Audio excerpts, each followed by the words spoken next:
Welcome to night 2 of the 2025 Victorian Metropolitan Long Course Championships, brought to you by Mattioli. Killer night on the cards today. A couple 400 IMs. Boys 14, 1500 free up early. That'll be a good race, as will the girls event in that one. Also some 200 frees in the middle there, and we'll finish off with a few fast and cheerful relays on the cards. First up this afternoon, we've got a mixed 200 freestyle relay, para able-bodied.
So here we are underway with the first event of the evening, the mixed 200 metre freestyle relay. This is both para and able-bodied athletes.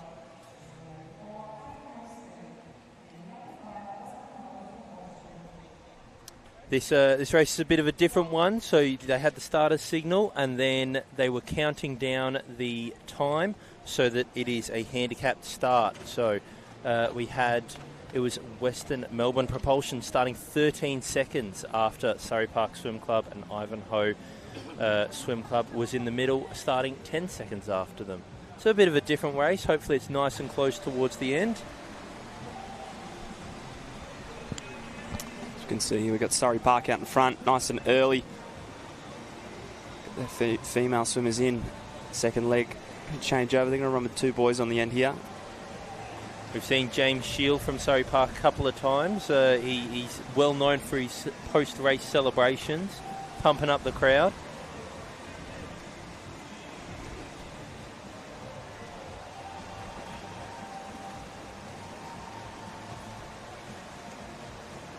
Obviously had a bit of a change in the order because I do not believe that is a 14-year-old female in lane 5 swimming at the moment. Could be wrong. That's Hamish Keenan there. They've mixed up their order. Western Melbourne Propulsion, they've gone with the two girls first and the two boys second. Ivanhoe into the water. All teams are in the water now in this last leg. 25 metres to go. Surrey Park is still out in front. Sizable lead for the others to catch up here. Looks like a bit of a closer race between Ivanhoe and Propulsion there in lanes 4 and 5, but it is Surrey Park coming down to the touch and winning the race. Not sure entirely how the handicaps work on this race, but I assume the times are as they stand.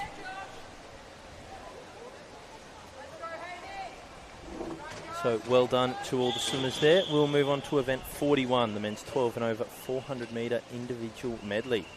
This is heat 5 of the event.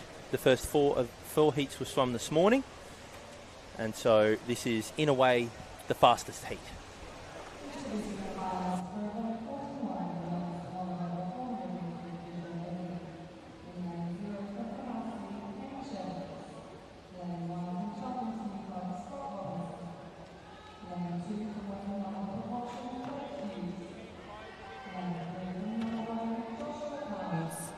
Lane 4 from MLC, Joshua Wachowski.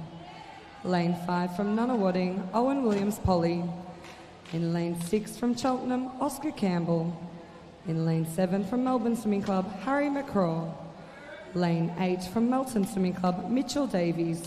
And in Lane 9 from Lilydale Swimming Club, Kynan Power. These are your finalists for the men's 12 and over 400 metre individual medley.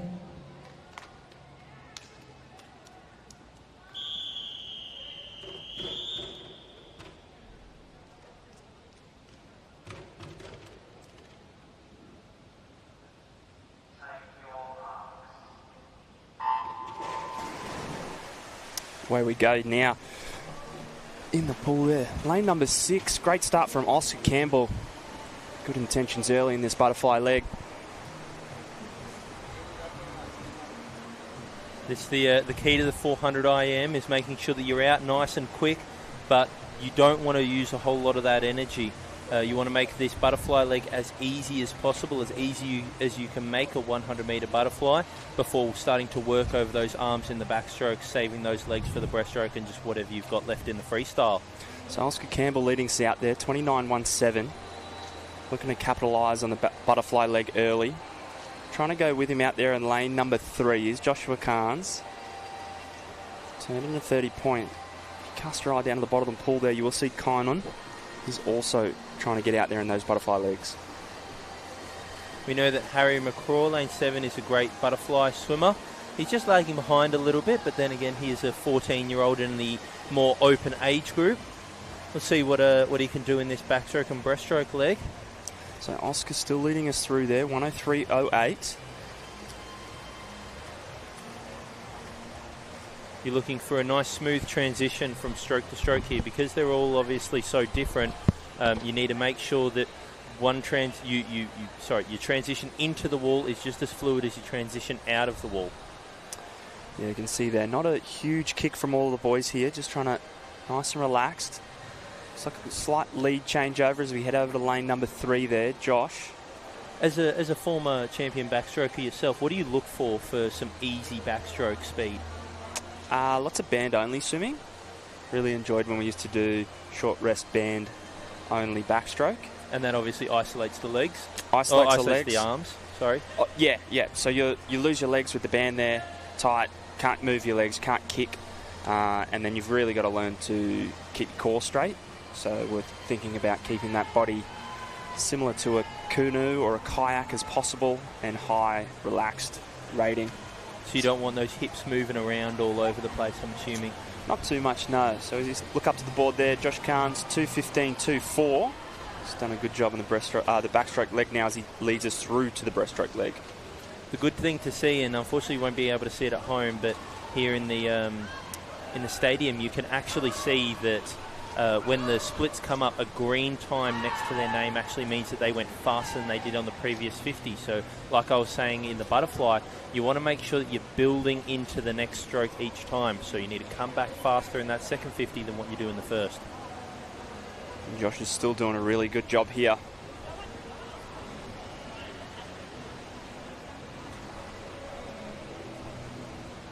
Still leading us through to 2:57.62.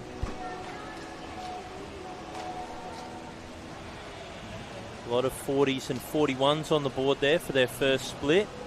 A little bit of his lead is being chewed down here. Joshua Wachowski is slowly eking up on him, but Josh has had such a great lead over the first 200 that it's going to be very hard for Witkowski to close this down. Good performance here also in lane 2, Blake Hughes. We'll see how close a lot of these boys can get to their entry times and see if they can improve them, or maybe even some of them get their first national time. We'll see how it goes. So Josh is still leading us through 3:39.85. Giving himself a good head start there by working hard through that breaststroke leg. Josh Witkowski worked really well there. He's only a body length behind. Blake Hughes, though, probably working the hardest out of the bunch of them. Doing his best to catch up. It is all Josh here. In fact, he's extended that lead over Josh Witkowski in lane number 4. So Blake Hughes here, just outside the National Open time with his entry time here. He just needs to take a second off his personal best and he might be under it. So he might be on national time watch. Josh Carnes is going to walk away with this gold medal here. Great performance from the young man, but I'm going to keep my eye on Blake Hughes back there in 3rd place in the battle for it. Touching first there will be Josh Carnes, 4:42.70. It's followed in by Josh Witkowski, 4:48.09. Coming in 3rd there will be Owen Williams-Pooley, 4:52.24. Great finish there from Owen. Came back in at 29 for his last 50, so that shows he had plenty left in the tank. Good back end freestyle from him there.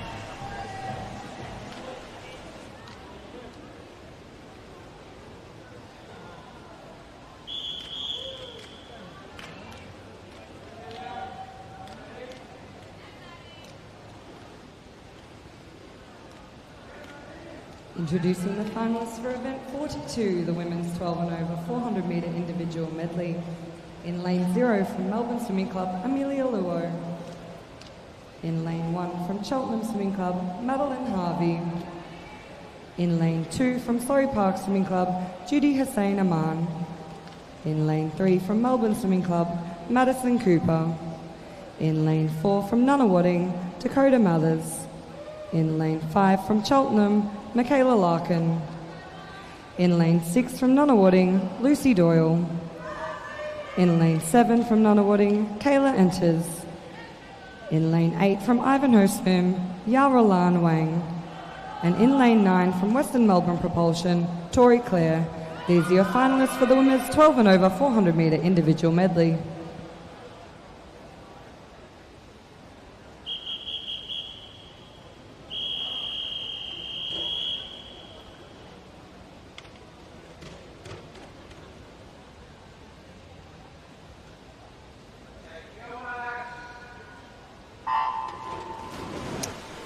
Away we go for the ladies now.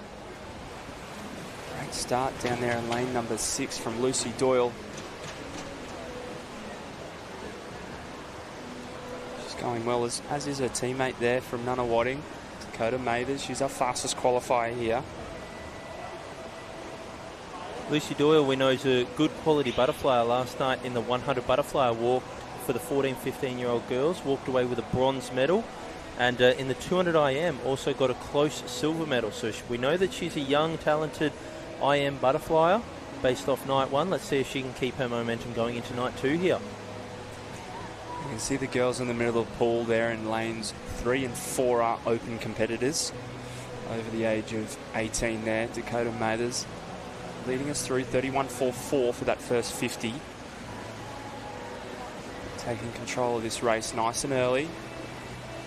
Madeline Harvey out there in lane 1 has had a good second 50 here. Is going to move herself up from 4th into 3rd, putting herself in contention with those medals early. So Dakota leads us through 104.86. Good underwater there from Lucy Doyle. Just put an extra half a body length on between her and Madison Cooper, as well as Maddie Horvath over there in lane 1. Maddie Harvey, sorry, in lane 1.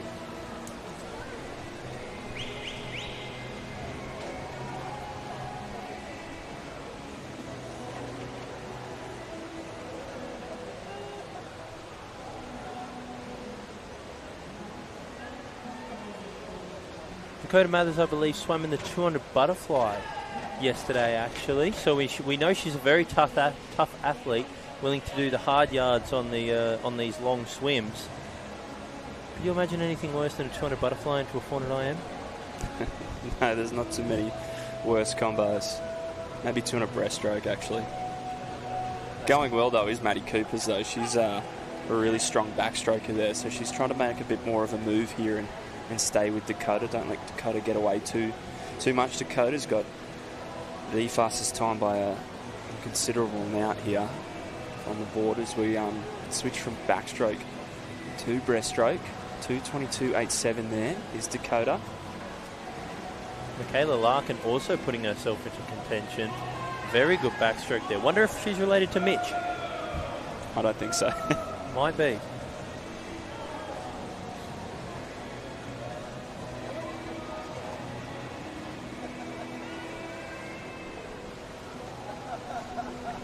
It's good to see a few different styles and tempos here in the breaststroke. Very unique stroke, isn't it? So individualised. There's no kind of right or wrong way with the breaststroke there.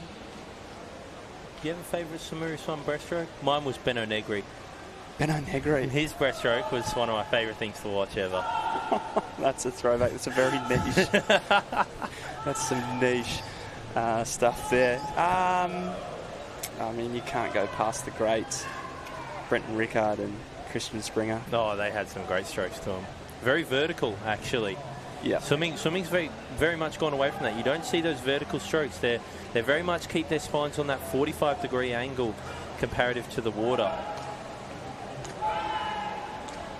Some good length out in front here from Dakota. That's especially what you need in breaststroke. It's the hardest thing to do because you want to get up and get oxygen into your lungs, but you actually use less energy by stretching yourself out, getting the longest points from your toes down to your fingers and extend into that streamline. Yeah, she's done a good job there. 3:50.64 to lead us through. Maddie Cooper's making a bit of an effort here in this freestyle leg. Must be part of her race plan to come out and accelerate through the freestyle leg, and especially early in that freestyle. There's a good battle going on for the bronze medal here between lanes 5 and 6. We're going to see a battle for first place here in a second. Yeah, my word. Look at Maddie Madison breathing Cooper towards Dakota, and Dakota's only just seen her as she's double breathed into that turn. So see, Dakota's noticed that and she's responded. Maddie won't be able to see her, but we'll know she'll have to work extra hard to catch up to her now. I believe Dakota might do a bit of open water swimming. I'm hoping that I've got the right person, but I believe she does some open water swimming, so she's always going to finish her races very quickly, because nothing is as bad as finishing a 5 or a 10k open water. Pool swimming seems like a breeze comparatively. So she gets her hand on the wall first there, finishing in a 32-second 50 in a time of 1:58.67. Second place to Maddie Cooper in 4:59.5 seconds. Both people getting under that 5-minute barrier. Brilliant swimming.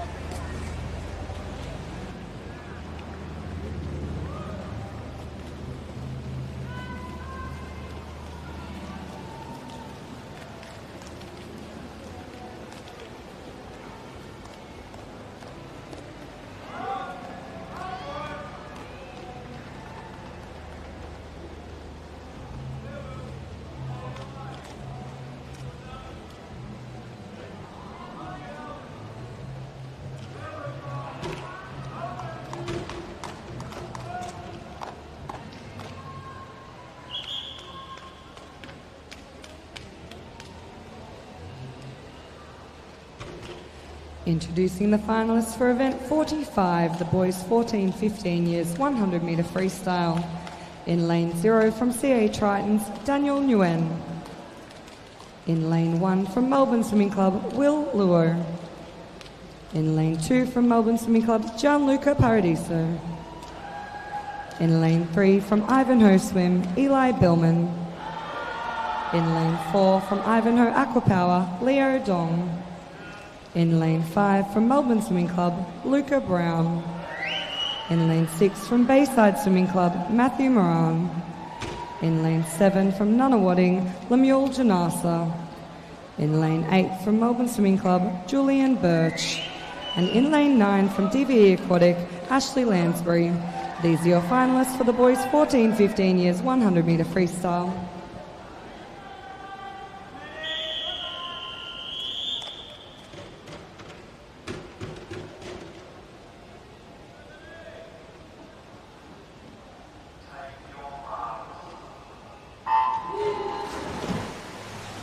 Off we go for the boys, 14 to 15, 100 metres freestyle. Great start out there from lane number 7.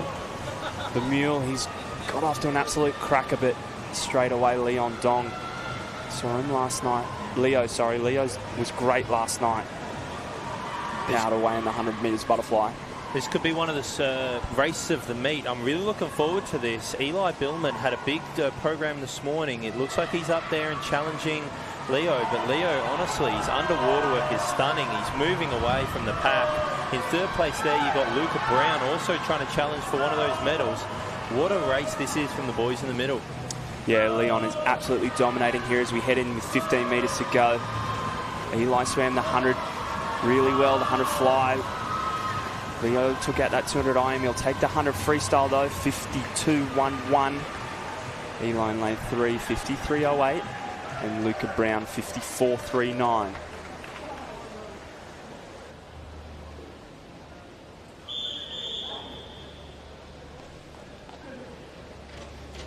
Introducing the finalists for event 46, the girls 14-15 years 100 metre freestyle. In lane 0 from Nunawading, Jamie D. Bazzetti.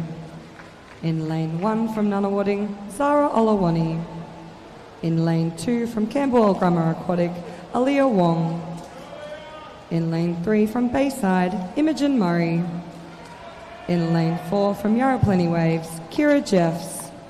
In lane 5 from Melbourne Swim Club, Zara Jeffrey. In lane 6 from Melbourne Vic Centre, Elizabeth Mack. In lane 7 from Nunawading, Waylon Trong. In lane 8 from Western Melbourne Propulsion, Sarah Gamboa. And in lane 9 from Bayside Swimming Club, Alyssa Meddings. These are your finalists for the girls 14-15 years 100 metre freestyle.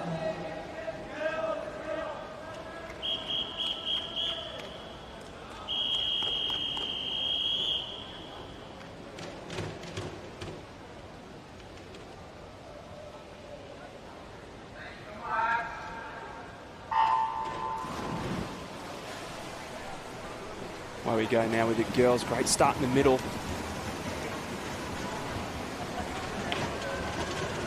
Kira and Zara there. Big battle in the middle there, I think. Liza Mack trying to take it to him early, though. Lanes 4 and 5 went at it last night in the women's 100 butterfly. Jeffs and Jeffrey, first and second. So let's see if they can have a crack at it again. First and second again. Lane 6, Elizabeth Mack trying to spoil the party, getting in there. Real close. Getting up and personal. It honestly looks like Kiara Jeffs is just going to run away with this race. Very impressive swim from her. Obviously a good turn there from Zara Jeffrey, really working this last 50. Out there in lane 1, also having a good swim is Zara. The two 14-year-old girls are motoring away here. It is all their race. It is all Kira, in fact, and she'll touch the wall in 57.68. Second place going to Zara Jeffrey, 58.89. And third place there is Zara Olawani, 59.75. Great effort there. She went from 3rd to 6th. So great back end there from the 14-year-old from Nunawading. Introducing the finalists for event 47, the men's 16 and over 200 metre breaststroke. In lane 0 from Surrey Park, Thomas Greenwood. In lane 1 from Surrey Park, Darcy Stewart. In lane 2 from Surrey Park, George Huang. In lane 3 from Furbank Aquastars, Thomas Dale. In lane 4 from Nunawading, Lachlan Chan. In lane 5 from Caulfield Aquatics, Nicholas Stupas. In lane 6 from Nunawading, Harry Heath. In lane 7 from Surrey Park, Max Malone. In lane 8 from Surrey Park, Owen Warsome. And in lane 9 from Nunawading, Hugh Fithy. These are your finalists for the men's 16 and over 200 metre breaststroke.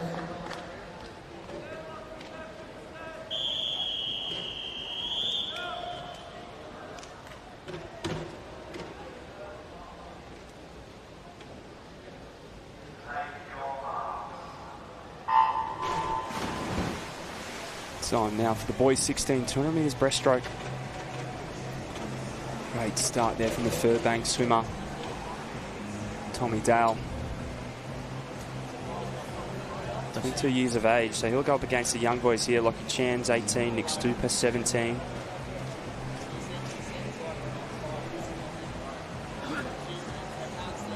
It'll be Tommy Dale there, alongside him Nick Stupas in lane 5. Tommy leading us through there, 31.78. From how hectic the 100 freestyles were, we've really slowed down to the 200 breaststroke now. I spoke about this morning how much I like Lachlan Chan's stroke. Look at how long that glide is out the front of the stroke. And he's still not losing too much ground. He's keeping himself involved with those guys around him. So hopefully by using that free energy at the front of the stroke, he's able to use some more of that energy in the back end of the race and hopefully close down like we see Zach Stubblety-Cook do on the international stage. I was just about to say, looks like he's from the school of stroke count rather than stroke rate, as Tom Dale leads us through 107.29, followed through there by Nick Stupas. Hoping a couple of these boys can really challenge that 2:20 kind of time. I don't expect many of them to get under it, if any, but there's definitely some good moves being made there in lane 5 by Nicholas Stupas. He seems to be coming up alongside Thomas Dale. He's making his move on this 50. We'll see how much time he cuts out and how much he's got left in this last 50. The first three have kind of pushed themselves away from the rest of the field.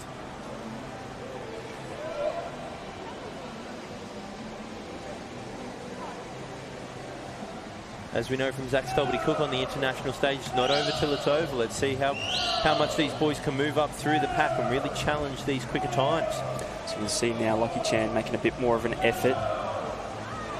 25 metres to go, and he's starting to pull up alongside Nick Stupas as Nick Stupas tries to pull up against Tommy Dale. I think Tommy can sense something's coming. Oh, he's lost the cap. A lot of effort going in, but he's just starting to slip and slide now as Lockie Chan is coming through the field here. He will touch first. 2:20.87 from him. 34 seconds down that last 50 is really good. Tommy Dale will take second, 2:21.42.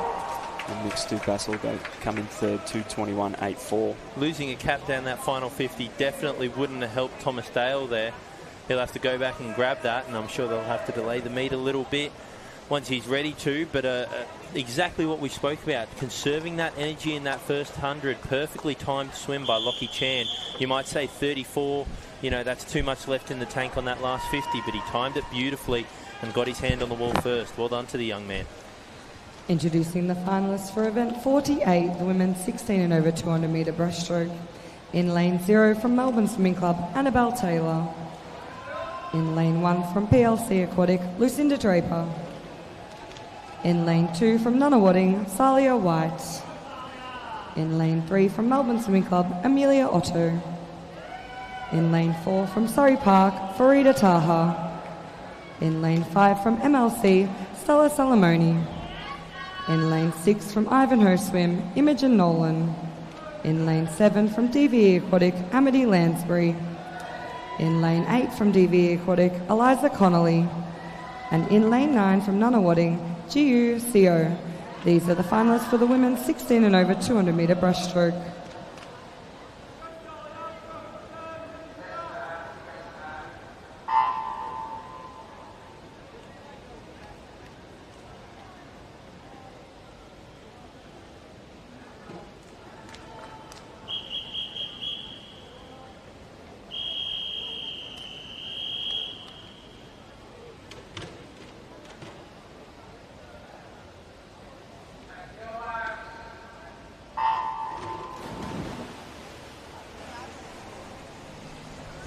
Over to the girls now. Great start there from Stella in lane number 5. Her and Farida, fastest qualifiers here, considerably out in front of the rest of the field, 2:43 and 2:44. So keep an eye on that. Fun fact about the breaststroke start, it is the only one where you don't have to surface before the 15 metre rope. Because the stroke itself goes underwater and you do submerge, they can't actually officially determine when the stroke starts and finishes, so they can't determine when your underwater starts and finishes. A little fun fact for you. on your Sunday afternoons. So it is Farida. She's leading us through here. It's Amelia Otto, actually. Oh, sorry, yes, I was talking about the 50-metre split. Sorry. My word, I was too busy caught up in the numbers. Wasn't watching what was right in front of me. Farida looking really good there. Really extended on the group. It's a clear indication that she wants to take control of this race through this first 100. 1:16.16 she leads us through. Still splitting under 40 seconds. Only one in the field.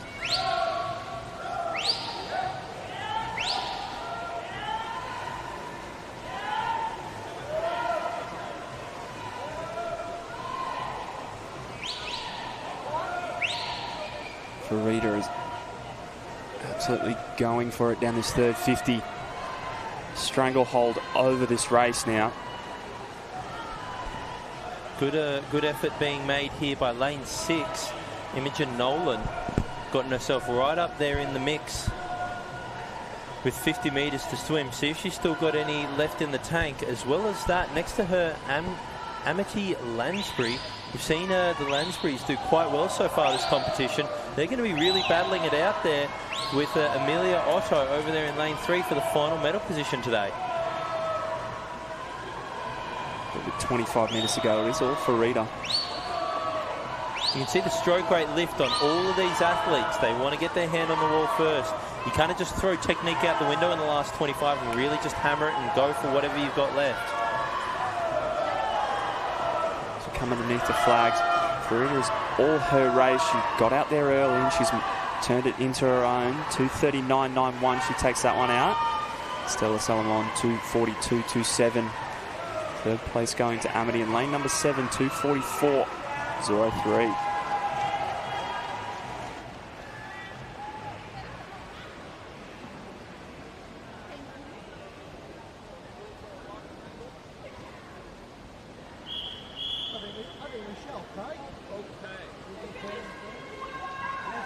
Introducing the finalists for event 49, the men's 50-metre freestyle for multiclass.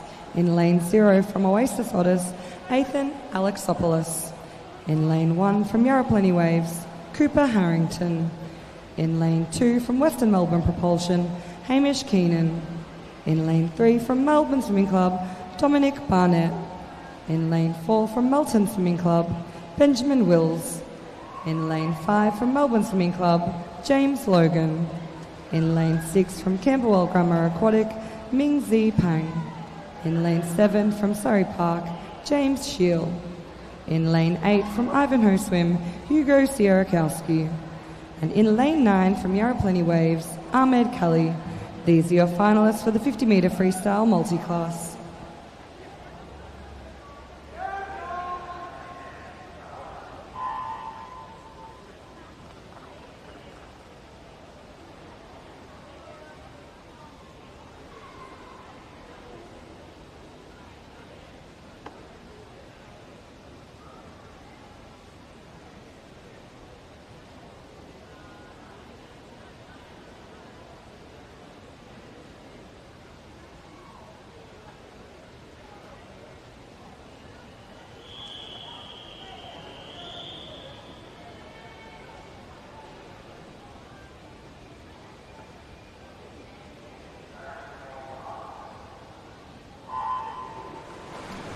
Away we go here for the mixed multi-class 50-metre freestyle.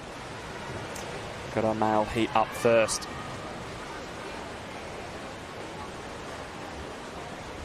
Gee, nice and even across the field here. This is nice to see from the multi-class boys.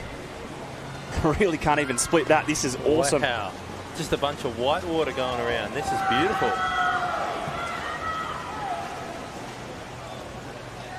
Look at that. Taking that one out is Dominic, 28.21. 5 boys all within 0.4 of a second from each other. That is a very, very close route. Now, obviously, we won't know who the winner is because based off FINA points, we've only got times in front of us. So, any of these boys is up to win an open medal. So, hopefully, Well done, Ahmed there, 55.70. Just a touch quicker than his time that he did this morning. As we now move on to the female multi-class 50 freestyle final. Introducing the finalists for event 49, the women's 50-metre freestyle for multi-class. In lane 0 from Ivanhoe Swim, Madeline Fox.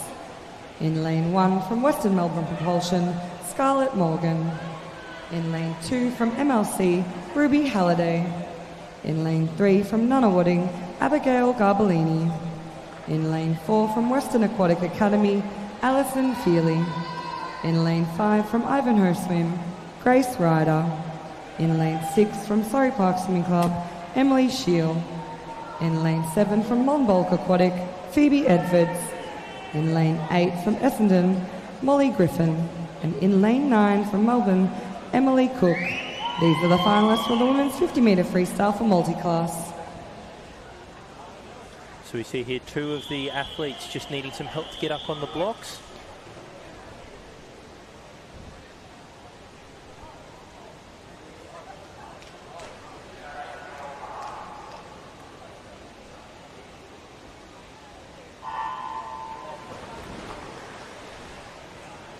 Long hold on the start there, but as we discovered this morning, you're allowed to hold the athletes for up to 5 seconds. As we get underway here, lanes 4 and 5 leading them out. Fastest swimmers from this morning. As we said in the men's race, it's not just the fastest time, it is the best FINA points related to your categorisation. But leading this race through in lane 4 is Alison. Done a really good job here. She'll finish first place here on the wall, 32.86. Grace Ryder with a 33.71, and Abigail there with a 34.3.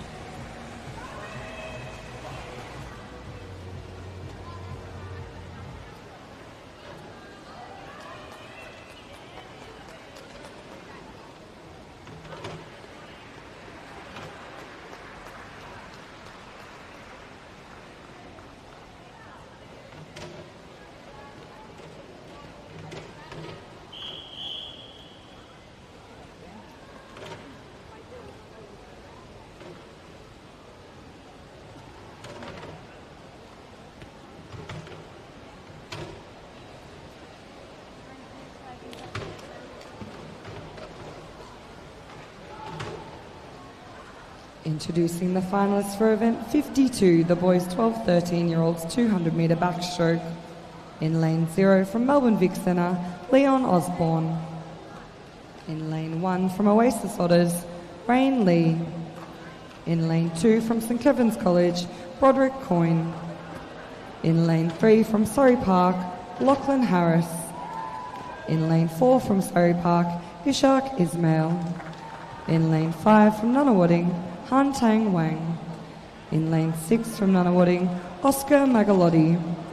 In lane 7 from Surrey Park, Jamie Dong. In lane 8 from Surrey Park, Evan Yam.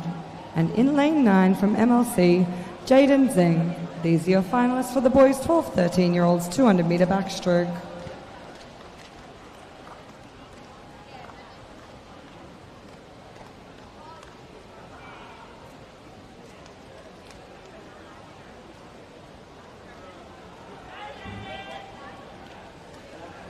So we see the volunteers helping out with putting the backstroke wedges in the water. We've got 8 backstroke races in a row now.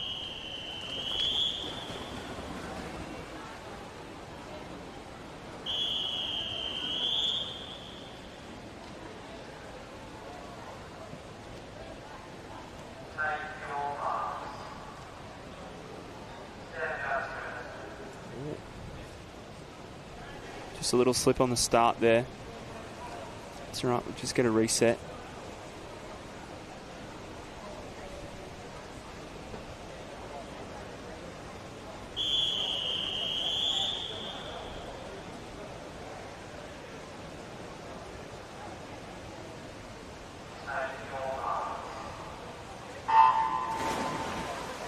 Away we go now.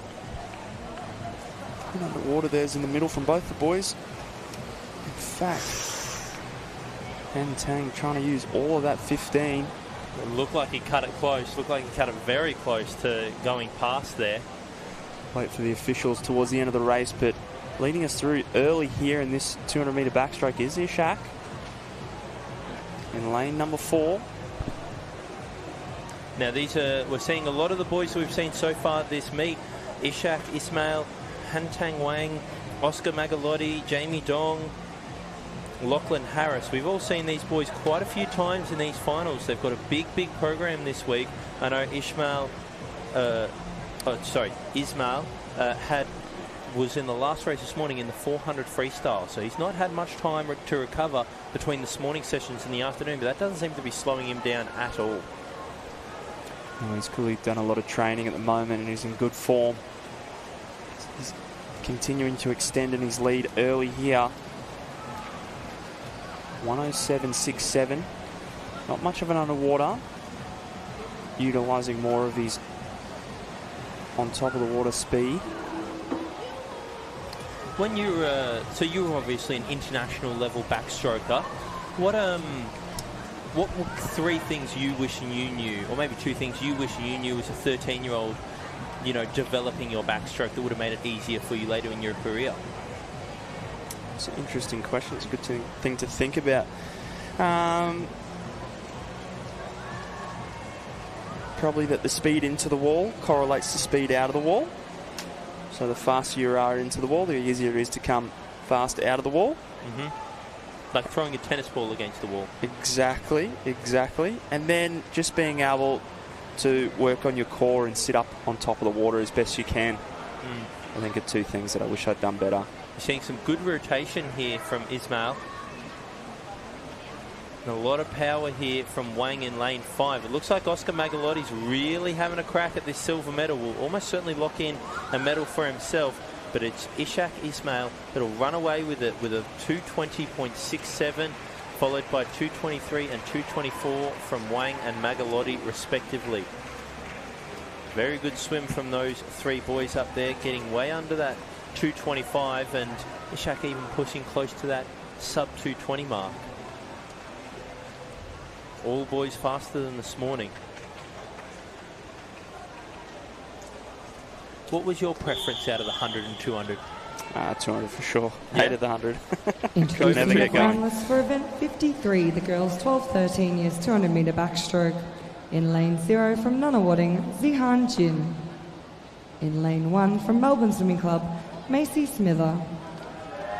In lane 2 from Surrey Park, Sierra Kaufman. In lane 3 from Nunawading, Jemina Farmi.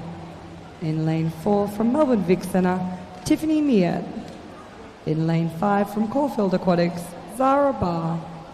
In lane 6 from Camberwell Grammar Aquatic, Kira Stubbings. In lane 7 from Melbourne Swimming Club, Zoe Clemenson. In lane 8 from Nunawading, Mia Huang. And in lane 9 from Melbourne Swimming Club, Amelia Luo. These are your finalists for the girls 12-13 years 200-metre backstroke.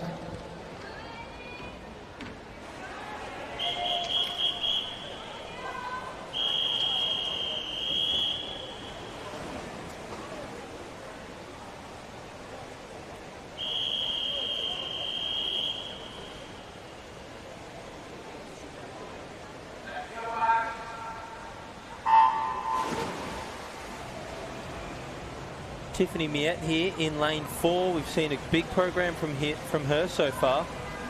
Long underwater there from Zara Barr as well. Yeah, Tiffany looked to really accelerate underwater there. Really good to see that. If you're 12 and 13 years of age and you've already kind of nailed that, you're well ahead of the rest of the field. How did you find the transition between using the wedges and because you were pre and post wedges, you had them basically smack bang in the middle of your career. How did you find they helped you or maybe even hindered you? They're a massive help. I think I couldn't do a backstroke start to save myself. Slipping on a backstroke start was one of the worst feelings, wasn't it? I think everybody can say that the backstroke wedges are probably the best thing to come in.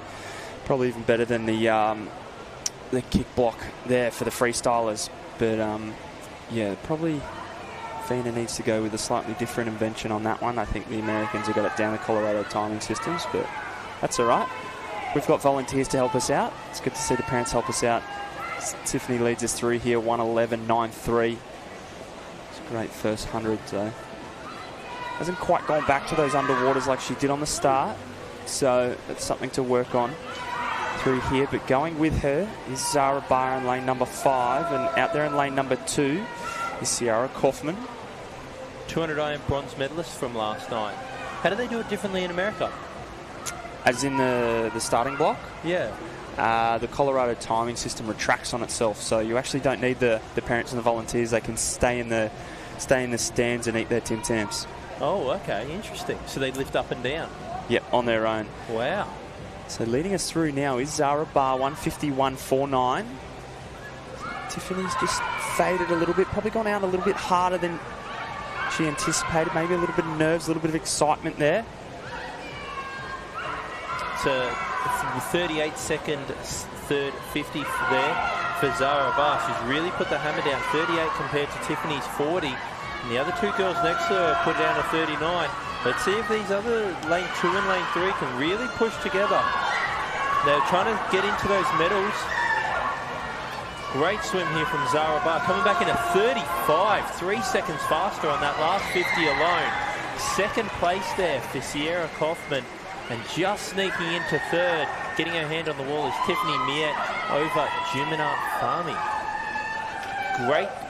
Great competition, between those girls in lanes 2, 3 and 4. Introducing the finalists for event 54, the boys 14-15 years 200 metre backstroke. In lane 0 from Camberwell Grammar, Cade Faulkner. In lane 1 from Nunawading, Lemuel Janasa. In lane 2 from Nunawading, Aidan Ramos. In lane 3 from Tiger Shark Swimming Club, Ben Merrilees. In lane 4 from Camberwell Grammar, Liam Paulson. In lane 5 from Melbourne Swimming Club, Harry McCraw. In lane 6 from Ivanhoe Swim, Campbell Mills. In lane 7 from Western Melbourne Propulsion, Anjay Lamb. In lane 8 from Cheltenham Swimming Club, Daniel Vince. And in lane 9 from Surrey Park, Christopher Lee. These are your finalists for the boys 14-15 years 200 metre backstroke. That's what I'm talking about. Harry McCraw straight from the 400 IM into a 200 backstroke. What a deadly combination that is.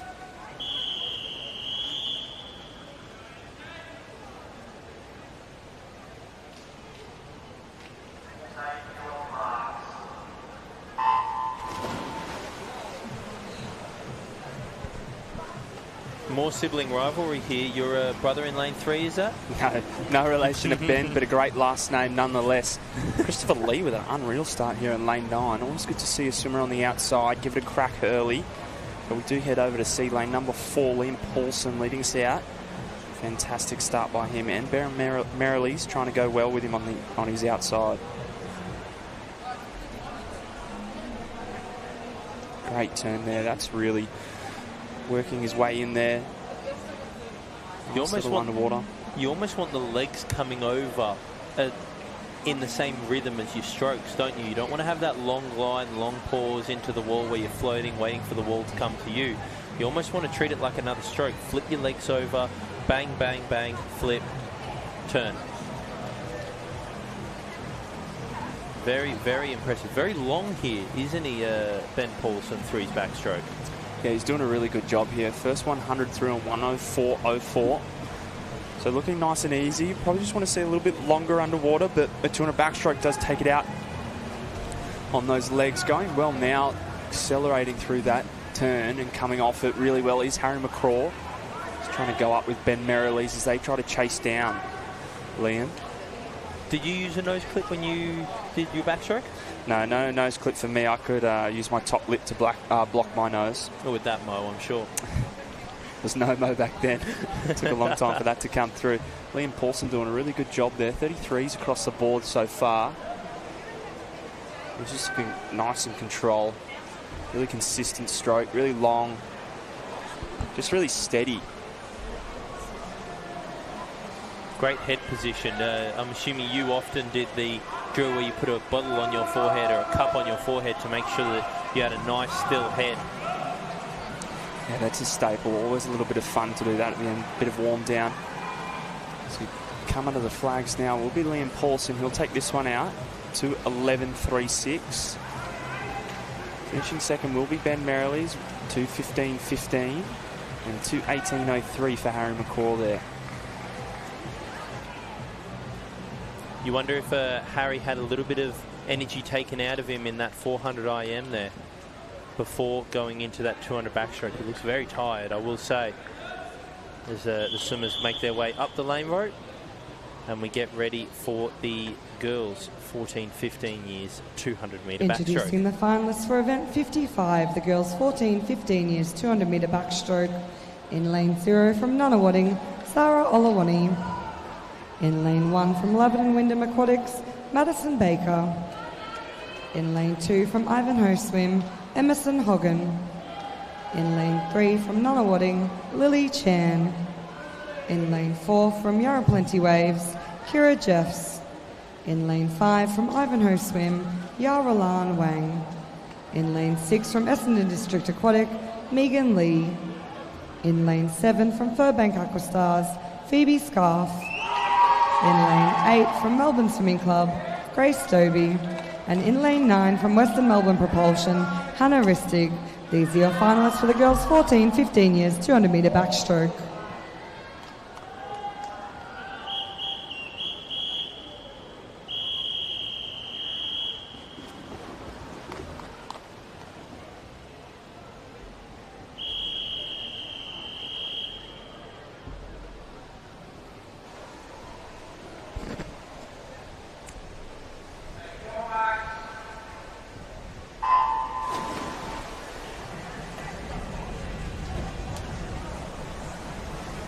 Up early in lane number 1 was Maddie Barker.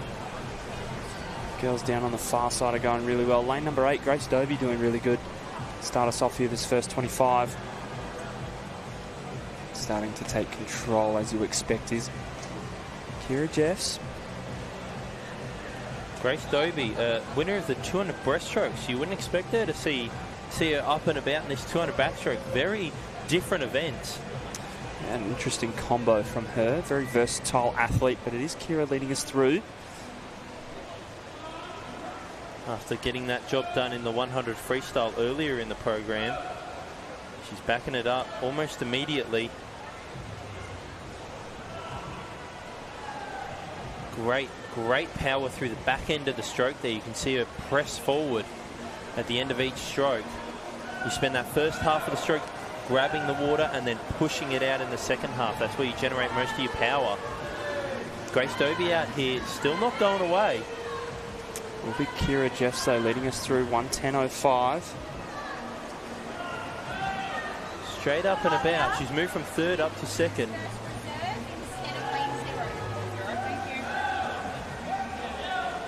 Kira looks really good there, sitting up on top of the water. Really transitioning well from one stroke to the other. Clearly pulling a lot of water. You're definitely noticing the way with these good backstrokers versus the ones that need a little bit of work. If your knees are breaking the surface of the water, you're not kicking correctly. You want to use the big parts of your legs, like your quads, hamstrings and glutes, to actually generate the power. Yeah, you want a little bit of good extension there. Keep those feet nice and relaxed. 2/100ths of a second between second and third there. Ya Roland Wang and Grace Dobie going at it for this final medal. And out there in lane 0, being a little bit quiet, is Zara. She's really coming up to the pack now and saying, I want a medal too. It'll be all Kira Jeffs here as we head into the touch. All over the place. What a wide spread. 2:22.23 for Kira.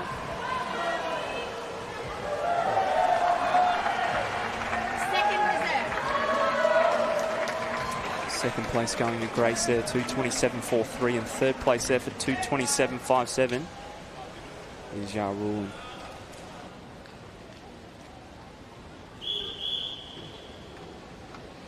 Introducing the finalists for event 56, the men's 16 and over 100 metre backstroke. In lane 0 from Lilydale Swimming Club, Kynan Power. In lane 1 from Nunawading, Shanghao Jin. In lane 2 from Melbourne Swimming Club, Bart Oporowicz. In lane 3 from Western Melbourne Propulsion, Blake Hughes. In lane 4 from Nunawading, Will Sharp. In lane 5 from Surrey Park, Anthony Bassinas. In lane 6 from Nunawading, Xavier Aguirre. In lane 7 from Nunawading, Lewis G. In lane 8 from Surrey Park, Adam Alhafni. And in lane 9 from Ivanhoe Aquapower, Nicholas Highland. These are your finalists for the men's 16 and over 100 metre backstroke.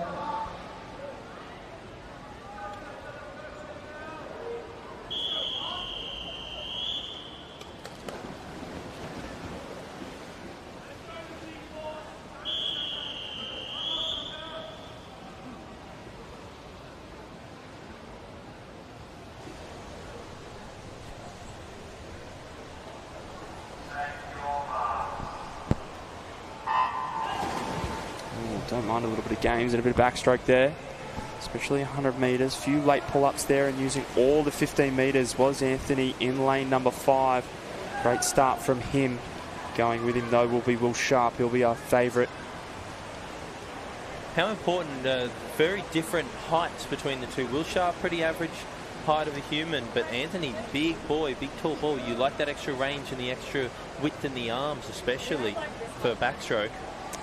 Not making a difference here, though. Will Sharp, 27.66. What are you liking about Will's stroke here?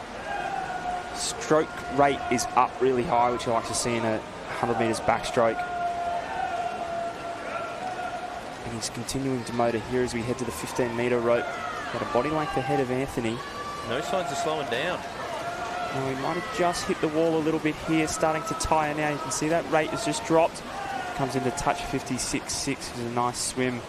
Mid-season for him, 57.99 for Anthony and 59 flat for Blake Hughes.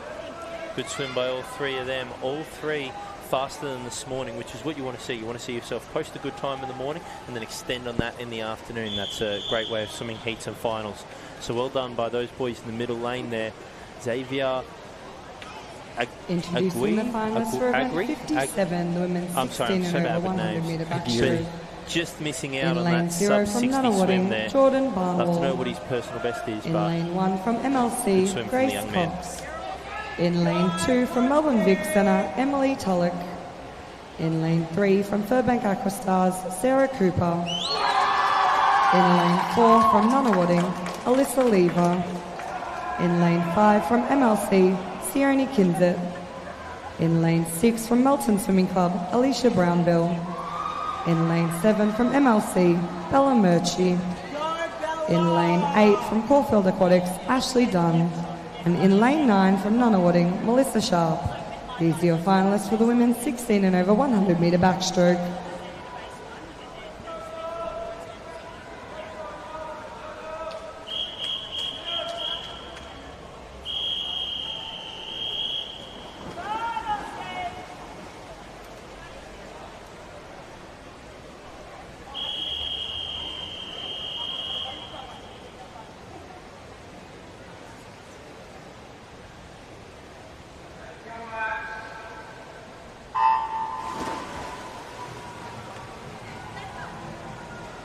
Now it's the ladies' turn to have a crack at this 100 metre backstroke.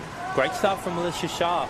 We saw that she just missed out on her swim this morning on making that national time, so she's got another crack at it tonight because Jessica Wilson pulled out as our fastest qualifier. So she's just snuck into this final. Let's see if she can get her national time.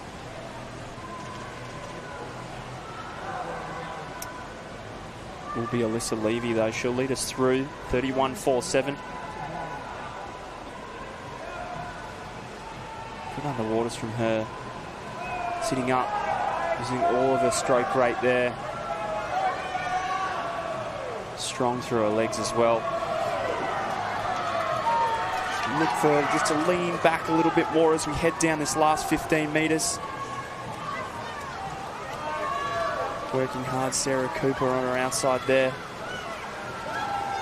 Come down to the touch. 104.64 there for Alyssa Lever. 105.44 for Sarah. Sione 106.86.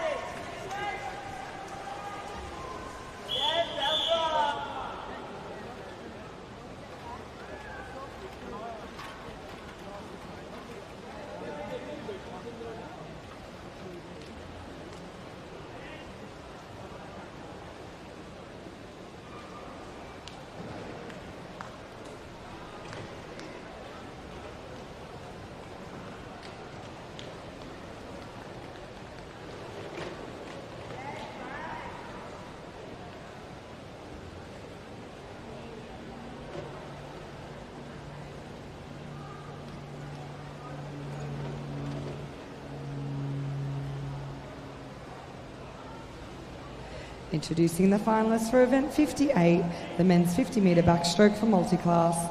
In lane 0 from Yarra Plenty Waves, Ahmed Kelly. In lane 1 from Surrey Park, James Shield. In lane 2 from Yarra Plenty Waves, Cooper Harrington. In lane 3 from Oasis Otters, Andrew Din. In lane 4 from Melbourne Swimming Club, James Logan. In lane 5 from Melton Swimming Club, Benjamin Wills. In lane 6 from Ivanhoe Swim, Hugo Sierakowski. In lane 7 from Western Aquatic Academy, Joshua Briggs. And in lane 8 from Oasis Otters, Athen Alexopoulos. These are your finalists for the men's 50-metre backstroke multi-class.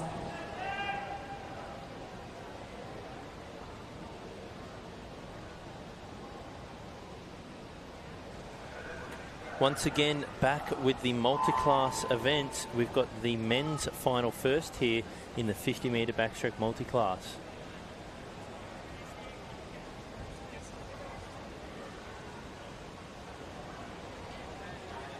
We've got 9 swimmers in this first heat, and then the second heat will be the females, where you once again will have 9 swimmers. Nobody in lane 9 for each of these races.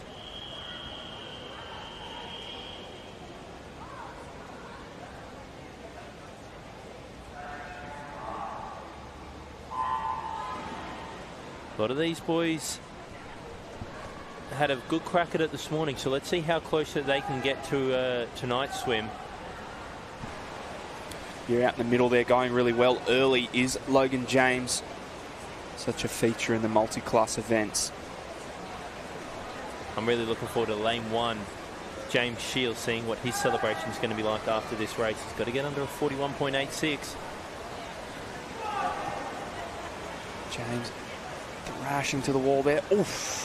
Oh, he finished with his head. Just slightly mistimed that one. 32.52. Set the fastest time there.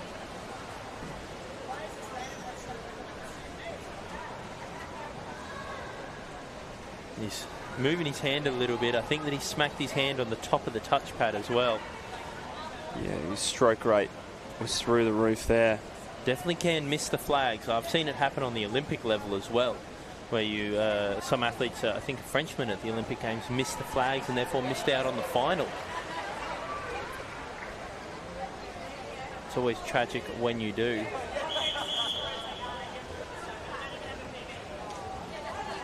So we now move on to the females final of the multi-class 50-metre backstroke. Introducing the finalists for event 58, the women's 50-metre backstroke multi-class.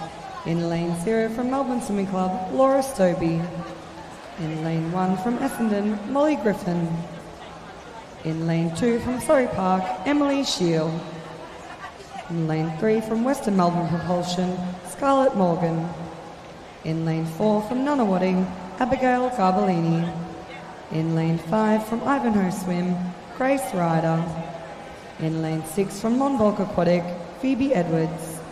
In lane 7 from Ivanhoe Swim, Madeline Fox. And in lane 8 from Melbourne, Emily Cook. These are your finalists for event 58, women's 50-metre backstroke multi-class.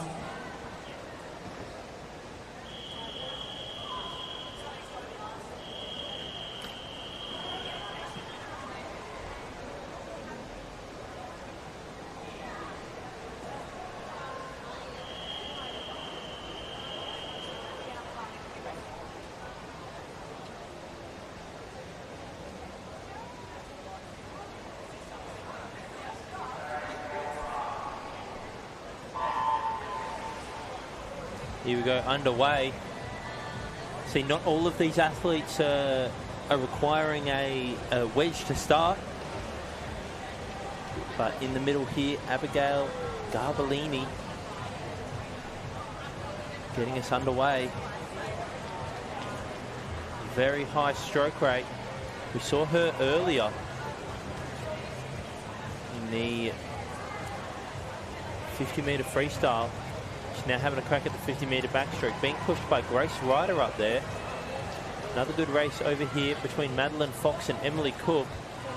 And then it's going to be Abigail who gets her hand on the wall first. 38.44, followed in by Grace Ryder at a 39.04 and a 46.11. And as we said many a time before, just because you're first to get your hand on the wall does not mean you get the most FINA points. It is all related to the classification of the athlete.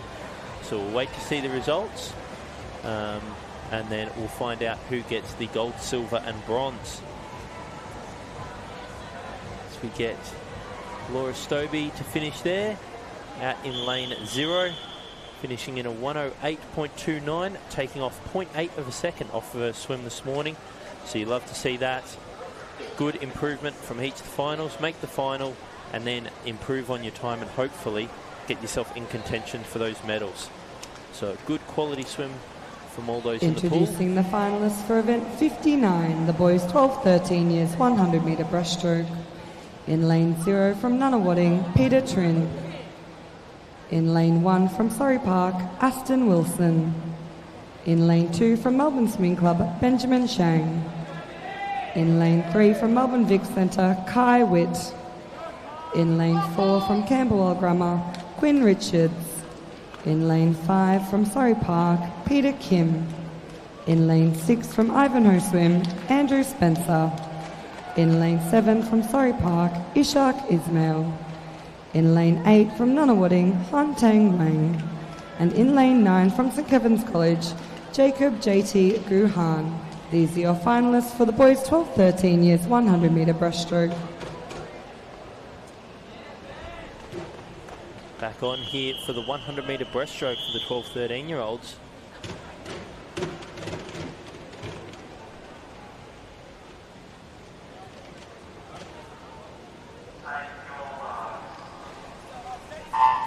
We know that Quinn Richards absolutely dominated last night in the 200, winning by 10 seconds over Andrew Spencer. So we'll see if we can go 1-2 again.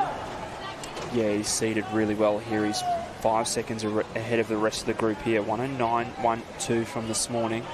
So keep an eye on the clock as we head here. Down this first 25s, you're already in a commanding position, but trying to go with him out there in lane number 7. This is Shaq, again, already swimming tonight. Big programs from our 12 and 13-year-olds. Great stamina.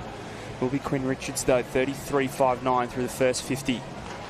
Peter Trin out there in lane 0, definitely nothing to turn your nose up at. He turns under 35 seconds in a time of 34.4, putting his name in the hat. But now you're starting to see the cream rise to the top. Lane 3, really having a go here. Kai Witt, bronze medalist from last night.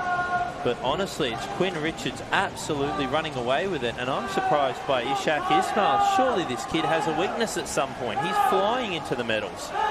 Yeah, Quinn Richards just looking really mature here as he comes to the wall now. 109.59, just outside that morning swim. Ishak with an unbelievable swim. 111.97, huge improvement from this morning. Andrew Spencer in lane number 6 will take third place, 112.85.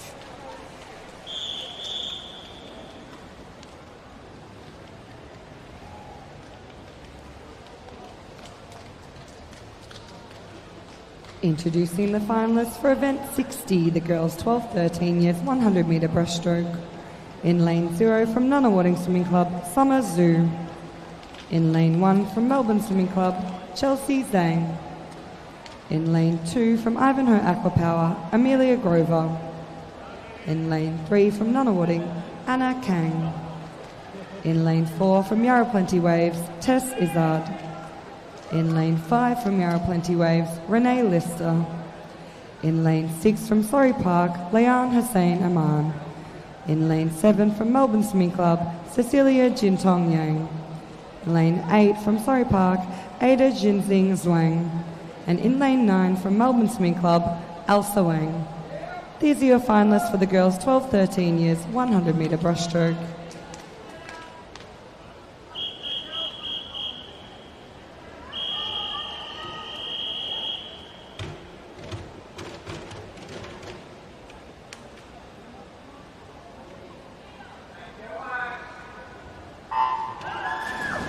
Away we go now for the girls, 100 metres breaststroke, 12 to 13 years of age.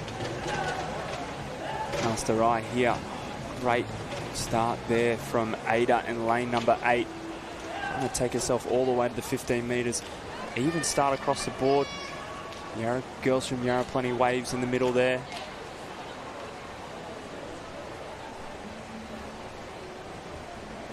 Stroke rate up nice and high there from Tess Izzard in lane number 4. We've seen quite a few of these people that were in the final last night in the 200. Tess Izzard taking the win away from Anna Kang. Yeah, 36.29. Great first 50 there from Tess. Great intention to get out early. Now we should be able to keep going. She's diving down into that streamline, but she's not letting herself hold it out in front. Maybe that's due to it being 100 metres, but you'd like to see a bit more distance being held on the front of her stroke. She just looks like she's rushing it a little bit, but no matter, she's still going to take the win out here. Second place is going to go to Renee Lister, but we've got a real battle on for third between Anna Kang and Amelia Grover. And don't count out lane 6 down here. Will be Tess though, 1:15.65. She takes it out with the new age style of breaststroke. 1:17.65 for Renee in second place, and 1:19.92 for Amelia. Great result there from Amelia, coming back much faster than how she started.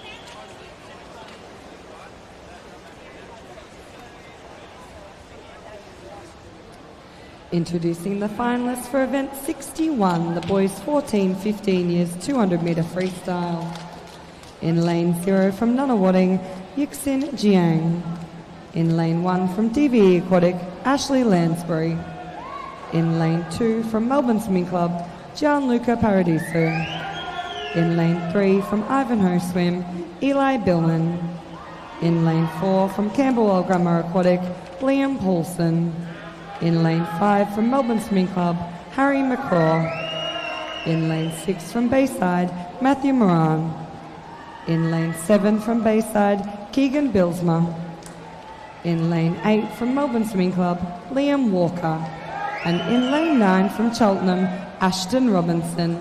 These are your finalists for the boys 14-15 years 200 metre freestyle.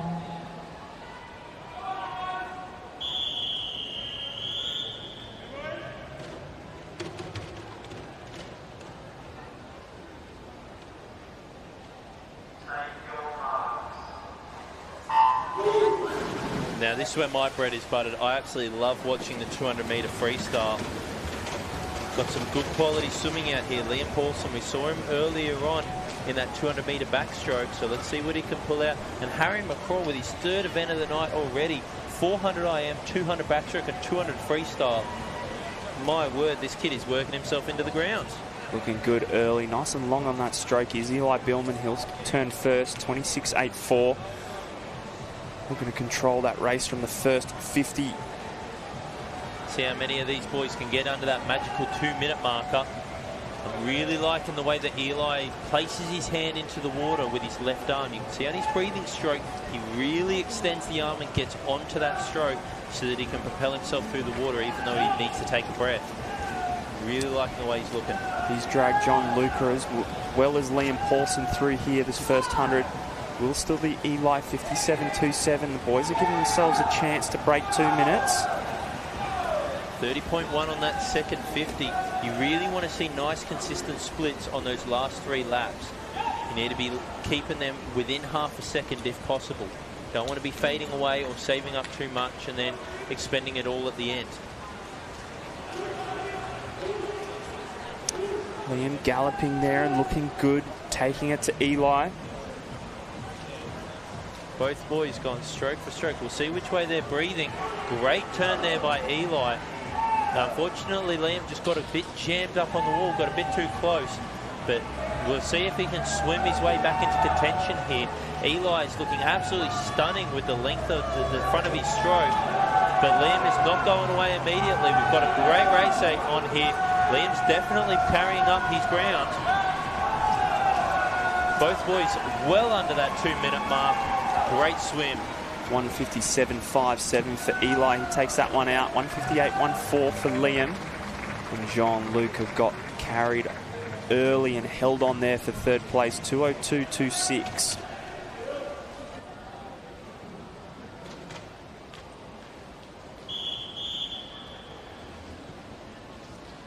Introducing the finalists for event 62, the girls 14-15 years 200 metre freestyle. In lane 0 from Yarra Plenty Waves, Ava Thickens. In lane 1 from Caulfield Aquatics, Mia Mifsud. In lane 2 from Melbourne Swimming Club, Audriana David. In lane 3 from Caulfield Aquatics, Joanne Liu. In lane 4 from Melbourne Swimming Club, Zara Jeffrey. In lane 5 from Nunawading, Kayla Enters. In lane 6 from Nunawading, Celeste Cheng. In lane 7 from Bayside, Peyton Wiley. In lane 8 from Nunawading, Jamie Di Bazzetti. And in lane 9 from Bayside, Mary Steele. These are the finalists for the girls 14-15 years 200 metre freestyle.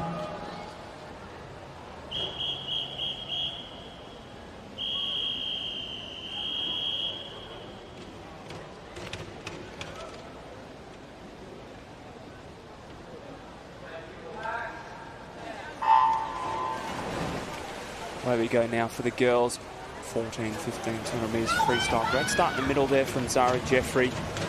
Fastest qualifier from this morning, 2:11.71. Take a look at that time. A really good job here early.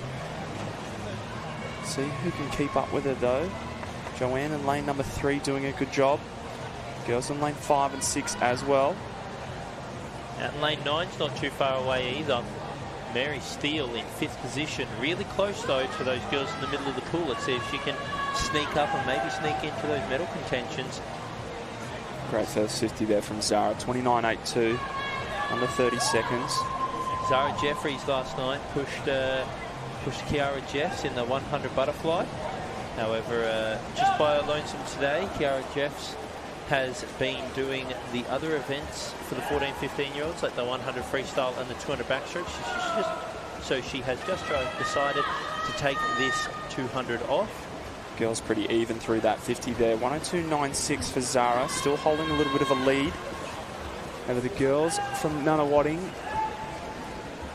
In 5 and 6 are doing their best to keep up there, as is Joanne from Caulfield Grammar. Celeste Cheng there, still holding on to 2nd position, although it looks like there are some movers in this third 50, the championship 50. So everyone puts their effort in onto the last one. You can see if you can make some moves on that third one to put yourself really into that medal contention. Zara's done a really good job there. 1:36.96, just slightly faster than the last lap, so just starting to put a little bit more pressure on the girls. See a nice high elbow from Zara. The way she enters her hand into the water, the fingertips are below the wrist, which is below the elbow. Nice high stroke. You can see why she's so far ahead. Great technique from her. Yeah, really nice and efficient. Joanne's doing a really good job here too as well. Great stroke from her. She's chasing Zara into the wall. It will be Zara though, 2:10.2. 2:12.52 for Joanne, and third place for Keela, 2:13.21. Yeah, great final 50 there from the girls. Joanne Liu slightly faster than Keela Enters, and Keela slightly faster than Celeste. So that's where it was won, or was on that last 50. Introducing the finalists for event 63, the men's 16 and over 200 metre freestyle. In lane 0 from Nunawading, Riley Mitchell. In lane 1 from Nunawading, Aidan Gleeson. In lane 2 from Yarra Plenty Waves, Rowan Wine. In lane 3 from Camberwell Grammar Aquatic, Sam Welsh. In lane 4 from Surrey Park, Oliver McKenzie. In lane 5 from Surrey Park, George Huang. In lane 6 from Surrey Park, Daniel Savidarisi. In lane 7 from Surrey Park, Tanan Kursadam. In lane 8 from Nunawading, Liam Butner. And in lane 9 from DVE Aquatic, Samuel Nadler. These are your finalists for the men's 16 and over 200 metre freestyle.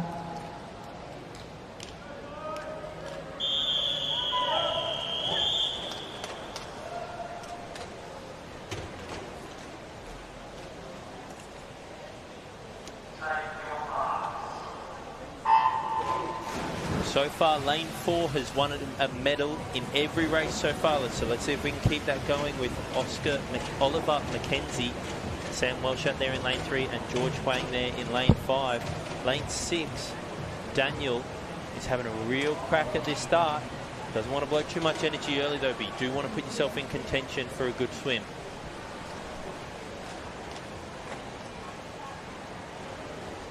Leading us through is Oliver McKenzie, 26.45. Really nice controlled first 50 there. Catch me if you can, he says to the rest of the boys here. Doing their best to stay with him. Here's lane number 5, George. He was 5th on the wall and now he's starting to move up. He is clear second place. Really liking the way a lot of these swimmers breathe, especially lane 5 and lane 6, George and Daniel. They really keep their head low. You can barely see either of their goggles. They have one goggle below the water, one slightly above, but they use the bow that is created by their temple in order to actually create that pocket to breathe in, keeping themselves nice and low. Very good high elbows over there from Oliver McKenzie. He's having a great swim so far, but those 3 boys from Surrey Park in the middle, they're really dominating this race at the moment, but don't count out Sam Welsh. 1:23.48 will be Ollie McKenzie. He's leading us out here. He's beginning to motor away again. He's just changed gears. I'm not sure the rest of the boys have noticed that, nor have anything left in the tank. But over there, and Sam Welsh has made a bit of a move through the third 50 and into this fourth 50 with 10 metres to go. Yeah, Daniel there had the best of the turns, but the best of the swim speed is coming down to Oliver McKenzie. And 29, finishing in under 29, was all 4 of those boys chasing. Oliver unfortunately ran out a bit of steam, but it didn't matter. He was far enough ahead. Sam Welsh there, fastest swim speed in the last 50, getting his hand on the wall, closely followed by George Huang. So Ollie Mack there, 1:53.71, followed Introducing through the by finalists for Sam event Welsh. 64, the women's 16 and over 200 metre freestyle. 5.34. In lane Third 0 place, from DVE Aquatic, 1:56.04 for Brianna George. Chen. In lane 1 from Nunawading, Holly Winkles. In lane 2 from Surrey Park, Farida Taha. In lane 3 from Surrey Park, Brianna Burgess. In lane 4 from Caulfield Aquatics, Arabella Tomlinson. In lane 5 from Melbourne Swimming Club, Madison Cooper. In lane 6 from Surrey Park, Judy Hussain Aman. In lane 7 from Cheltenham, Jennifer Lane. In lane 8 from Caulfield Aquatics, Sarah Cartel. And in lane 9 from Western Melbourne Propulsion, Charlotte Ristig. These are your finalists for the women's 16 and over 200 metre freestyle.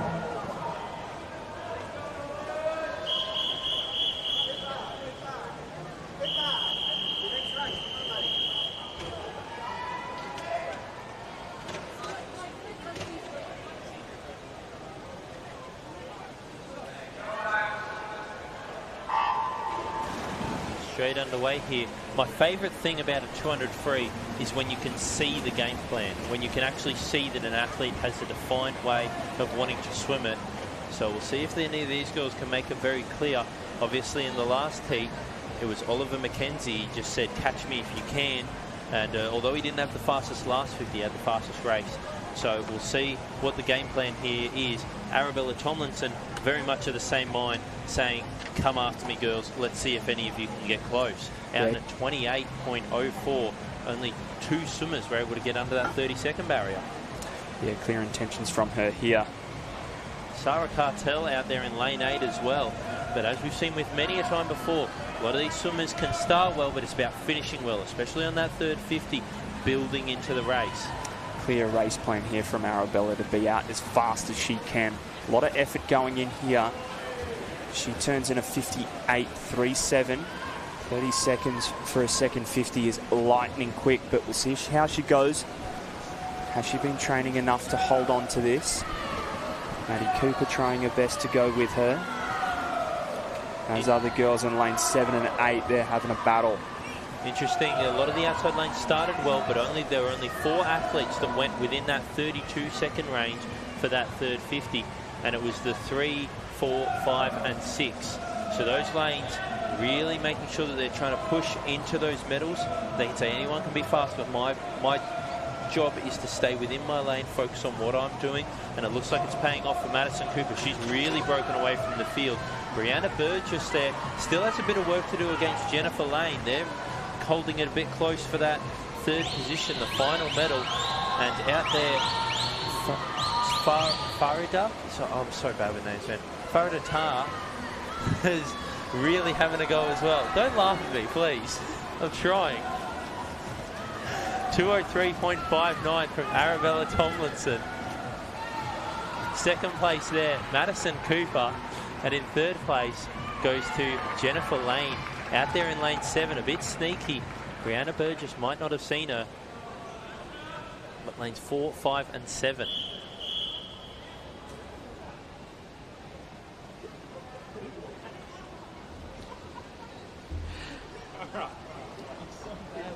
Introducing the finalists for event 67, the mixed 200-metre individual medley for multi-class.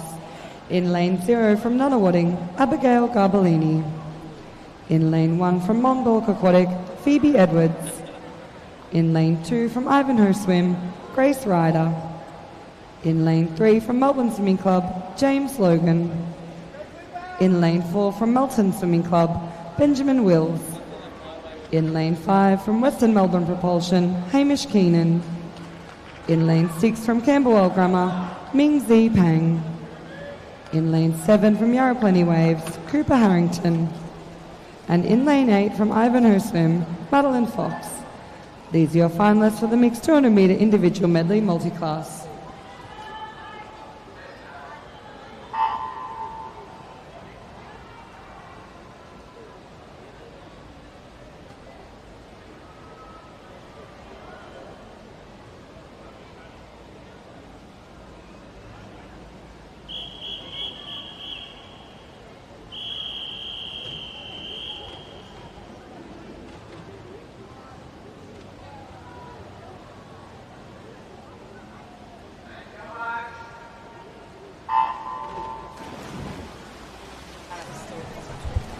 Getting underway here in the 200 individual medley for multi-class athletes. Now this is a mixed race, so both men and females are swimming in this.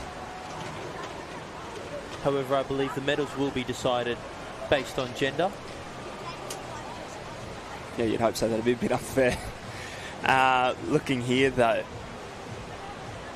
James Logan, as always, out in front. Just a great butterfly leg there. Just a swimmer that has a fair income crack, doesn't he? He's in everything. Yeah, there's no holding back for him, no weaknesses. But he's rayed up very high there for the backstroke. Hopefully he's got enough energy for the breaststroke and freestyle. Again, I just hope he counts his strokes from the flags to the wall. We don't want to see a sore hand. He's already got strapping on the wrist there. Do you count your strokes, or do you do it off vibes? Became vibes later on, but yeah, definitely used to count, especially as a young kid. He's got his hand on the wall there. He's done a good job. 1:11.44 to lead us through here. Boy's getting a little bit hung up on the wall as we change over from backstroke to breaststroke, but still looking good. Always one of the hardest skills in swimming. Back to breast turn is very technical. Hamish Stewart going well. Oh, sorry, Hamish Keenan going well in lane number 5. Good breaststroker in his own right. Also Benny Wills. Girls having a good battle out here. Grace Ryder doing a really good job.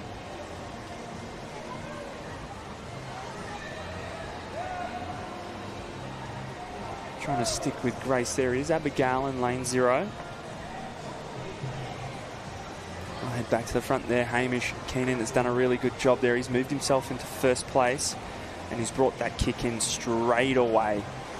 He tries to rate and extend away from these boys after doing a really good breaststroke leg here with 25 metres to go. You wonder how much of that energy was used in the front half by James Logan there. These boys coming over the top here, finishing really, really strong. Hamish is going to take this one out after a fantastic breaststroke leg. He's now finished there in 2:34.45. Ben Wills had a great last 50 there in the freestyle. Moving from third into second. As we've discussed many times, not necessarily who gets their hand on the wall first, but who gets closest to their classifications world record. It's all based off FINA points. Let's see. Grace has done a good job here. She'll touch first in the women's race. 3:03.02. Abigail out there in lane 0 has had a great swim. She's going to touch the wall in a 3:11.15. Still got Phoebe Edwards and Madeline Fox still going. Coming into this freestyle leg for Madeline.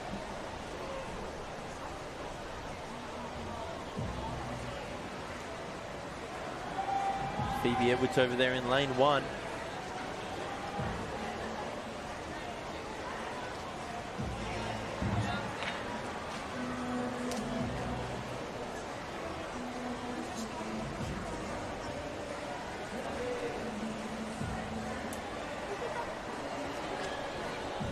We had a lovely DJ in the heats, in the warm-up for the finals this morning.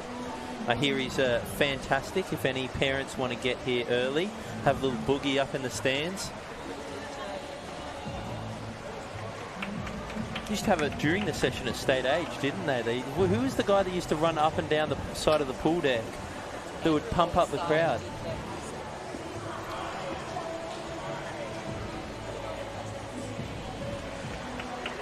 And all competitors are now done. We'll wait to see how the FINA points stack up there as to who gets first, second and third for that race. Introducing our finalists for event 68, the men's 12 and over 400 metre freestyle. In lane 0 from Tiger Sharks, William Bryan. In lane 1 from Bayside, Matthew Moran. In lane 2 from Melbourne Swim Club, Harry McCraw. In lane 3 from Nunawading, Owen Williams-Polly. In lane 4 from Nunawading, Joshua Carnes. In lane 5 from Nunawading, Harry Heath. In lane 6 from Surrey Park, Connor Hayes. In lane 7 from Ivanhoe Swim, Damien Rofe. In lane 8 from Surrey Park, Darcy Stewart. And in lane 9 from Ivanhoe Swim, Xavier Lucas Guy. These are your finalists for the men's 12 and over 400 metre freestyle.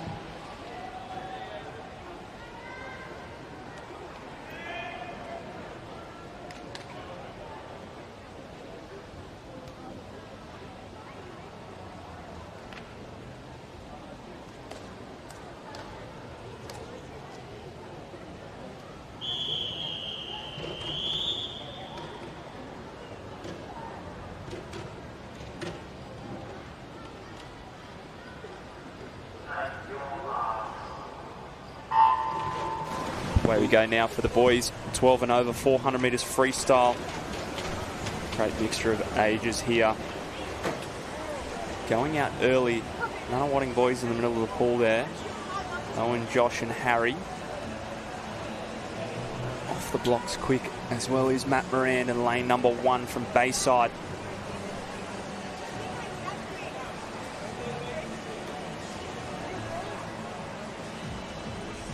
A lot of confusion this morning as we had quite a few people pulling out of the race. We had how many heats this morning? 7 heats of male 400 freestyle. So a couple of people not turning up meant we were able to condense that down from, I think it was meant to be something like 9 originally. So we were able to save ourselves a bit of time. Josh Carnes really dominating the middle of the field. We saw him earlier in the 400 IM. 58.28 there. His solid first 100. See how he goes, challenging 4 minutes. 4 minutes, a good little barrier there to break. Owen there in lane 3. We saw him come back in a 29-second last 50 for his 400 IM. So we know that he is a good quality freestyler and he has plenty in the tank at back ends. These boys will do very well to break that 4-minute barrier from this position. 31 seconds for that third 50. This is where you really need to settle into your rhythm. You can't let yourselves blow out to 32. You've got to keep it consistent around those 30s and 31s if you want to have a nice, clean, competitive time at the end.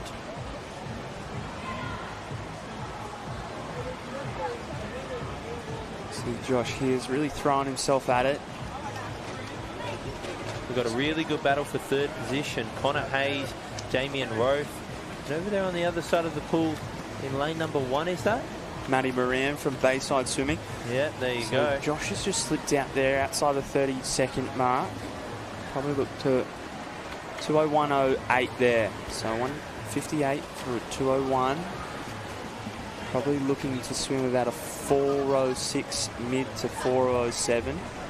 I hate to say it, but I think Harry McCraw's program's been a little bit overworked. He's really struggling to get into this race and find his rhythm. Probably because he's barely even had enough time to cool down. He's done about 4 races in an hour. Yeah, he just looks a little bit tired, a little bit exhausted, the poor bugger. But he'll keep trucking through this. As Josh here just tends to throw his arms forward and get them out in front rather than kind of placing them out there. Sits heavy on the legs and really uses those to propel himself forward. Coach Michael from Nuttawading calls Josh the nut trucker of his squad. Just puts his head down, doesn't do anything flashy, but gets the work done day in, day out, and you're starting to see that here. 32s are basically what he's been doing for the last 4 50s. He needs to make sure that he controls them, and we might even see a 29 or 30 on this last 50 if he's got enough in him. But a real hard worker. Really close now for this silver and bronze position. We've got about 4 or 5 athletes really in contention for it. Owen is really starting to struggle after that 400 earlier today. And it looks like Connor Hayes is really making his move now, as well as Matthew Moran. So Josh bringing in a bit more legs here. It's just to have a little bit more intention. Starts to finish this one off. 25 metres to go. It is his race. And it is all of his race. He's got 10 metres over the rest of the field here. He begins this final little push into the wall. Underneath the flags here. Here he comes. Touching in a 4:08.11. Just outside his personal best of a 4:07.6. Coming in second here will be Owen, 4:16.77. And Connor Hayes, 4:17.71. I doubted him. I thought that he'd run out of energy, but Owen Williams-Polly really finished well again. He finished in that 29. Just need to make sure that that's a bit even, that dispersion throughout the race. Get himself a bit higher up the standings before relying on that last 50. But he gets his hand on the wall for a silver medal. 4:16, just outside his PB, and bronze medal there. Introducing the finalists for event 69, just the looked a women's bit 12 odd and there over through the 400 metre third freestyle. 100. He looked like he almost In lane 0 shut the from engines Ivan off, Husman, like he'd done a Emerson 200 time Hogan. trial, but In lane 1 guess from taking a Surrey break or Park, something, a Zoe little bit of a Gant. In odd lane 2 from thing Cheltenham, to do. Maybe that was Madison something Brand. he talked about with his coach. In lane 3 from Cheltenham, know. Kiara Mooney. In lane 4 from Nunawading, Dakota Mothers. In lane 5 from Yarra Plenty Waves, Kira Jeffs. In lane 6 from Surrey Park, Brianna Burgess. In lane 7 from Cheltenham, Greta Seville. In lane 8 from Caulfield Aquatics, Mia Mifsford. And in lane 9 from Bayside, Imogen Murray. These are your finalists for the women's 12 and over 400 metre freestyle.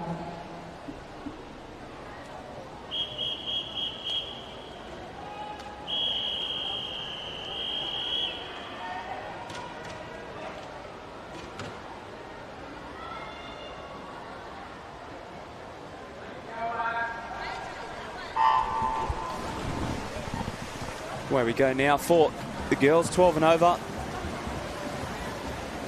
Unfortunately, just missing the athlete in lane 7. Can't blame it on the timeline. The officials and all those involved doing an excellent job of making sure our meet runs perfectly on time. This is the last event before the relays. Good start here from Dakota Mathers. She had the 200. Was it the 200 butterfly earlier in the program? What was earlier on today for her?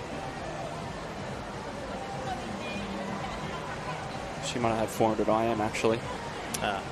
Definitely, yes. 400 yeah. IM straight into the 400 freestyle. We spoke about her having the 200 butterfly yesterday, and she had the 200 backstroke, didn't she, as well? So big competition for her so far. Be very sore body by the end of it, you would have thought. But then again, she is an open water swimmer. She eats this up for breakfast.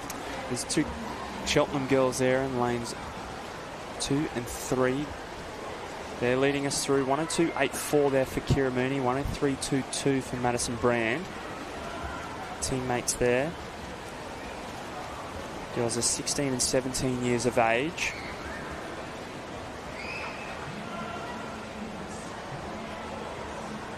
It's going to become a bit more of a race of 4 here rather than 1 leading. That's what you like to see. Dakota's made a bit more of a move through this first 50, this second 100. Gets herself from 4th up to 1st, so definitely that's where the move was being made, settling into your stroke. She drops a 31 on that 50 compared to the other girls dropping 33s. A really deliberate effort there to move through that 50. Possibly looking at a tactic of really working through the middle 200 of this race. She's taken a hold of this one as we head down to the 200 metre turn. Double breath into the wall, 2:08.6. High 32 on that one, so definitely a deliberate move through the first 50. Looks to have slightly backed off here, if not just a little bit sore. Maddie Brand, after swimming a great first 100 there, has just fallen a little bit away from these girls. Kira Mooney's now moved up in alongside, if not into the lead there. Talking to Liam Fisk, who's one of the junior coaches over there at Cheltenham, says that he's got a very young squad looking to improve their back-end swimming. So hopefully we can see that Kira Mooney there having a real crack here in the back end. Really showing that that's where the intent is within the squad.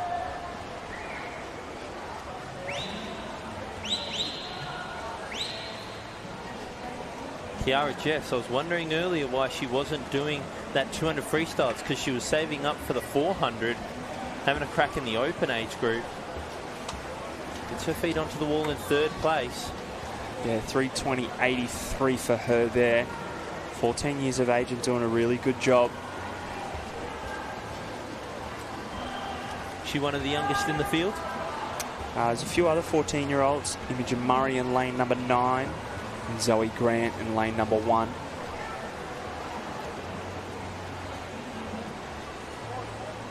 Yes, Kira's doing a really good job proving that age is just a number.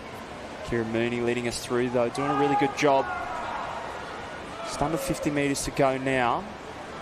She started to put a bit of work on now, trying to press away from Dakota Mathers in lane number 4.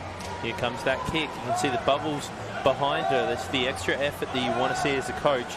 Even if you're, whether you're first, whether you're last, you want to see your athlete putting in effort and putting in some intent. Great finishing speed from her here. She'll come in a touch in first place, 4:23.6. 4:25.59 for Dakota Mathers. Kira Jeffs, 4:29.57. Very close there between lane 5, lane 2 and lane 6, separated by 0.2 of a second. That's the difference between a bronze medal and 5th place. Very close race there, with Madison Brand squeezing in there between the two of them. Very good racing. As we are now done with the individual events, we move on to some relays.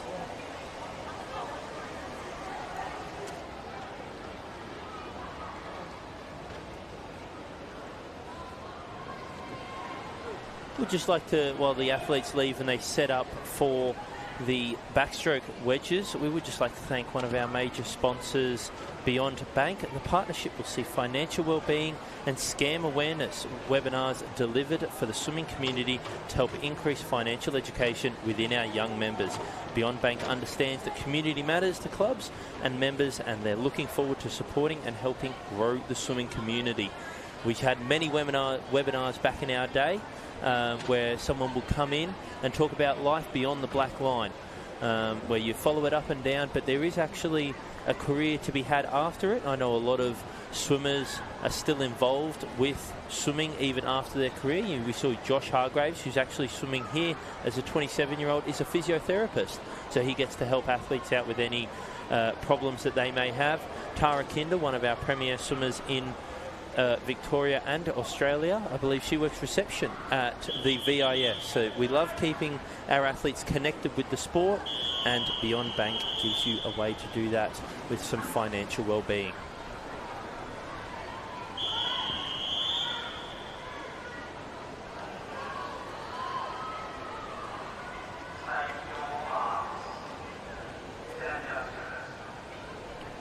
Another bit of a delay here.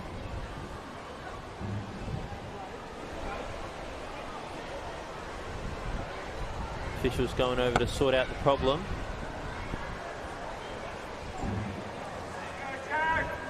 Bowen Goff tried getting involved, but realised he's not needed today. Oh, there it is. Just set a little bit too high, lane number 6.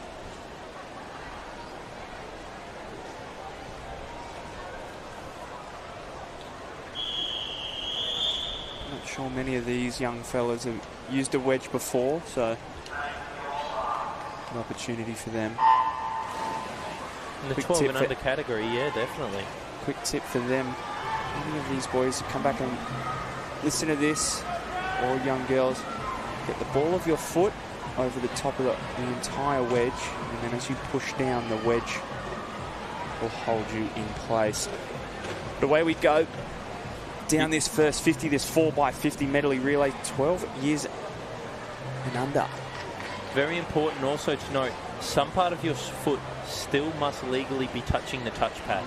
So you can't have your whole foot on the wedge. Your toes, we highly recommend, if the ball of your foot is on the wedge, your toes are over leaning onto the touchpad. Yeah, so to be safe, you just put your whole foot on the wall and then use that ball of foot and push that down to the leading edge. So we look here, Northwest Aquatic doing a really good job. They're out in front, chasing them down way out on the outside is Ivanhoe Aqua Power. Coming up on the outside again there, and lane number 7 is Western Propulsion.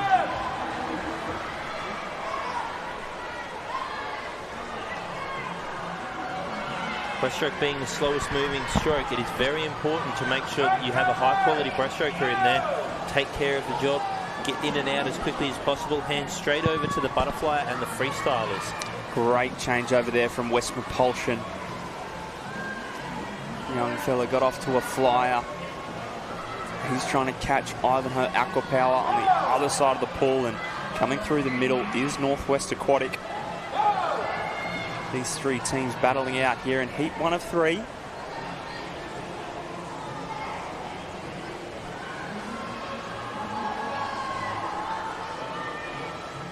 Bit of encouragement there from the Northwest swimmer, telling him to hurry up and get to the wall.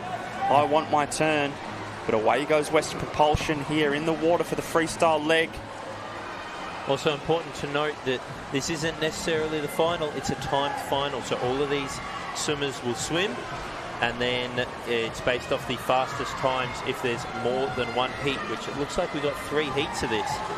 So this is just the first of 3, but it's always good nonetheless to get in and have a race. The crowd's getting up and about. Look at these 3 teams go at it. We head under the flags. It's anybody's race. It might be Ivanhoe Aqua Power on the outside. They do take this one. 2:33.36. Northwest Aquatic in second, and Propulsion, lane number 7, in third place. Great finishing lead there. Able to close out with a 30 point on that last 50. So well done.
underway now for heat number 2 of 3. Looking good in the middle of the pool there is MIS Swimming. Off to an absolute heater. Young fella's taking a body length lead early. Got MIS A and B. So A is in lane 4, B is out in lane 9. Yarra Plenty also have a B team in here. Out in lane 0. Great changer from lane number 4 there.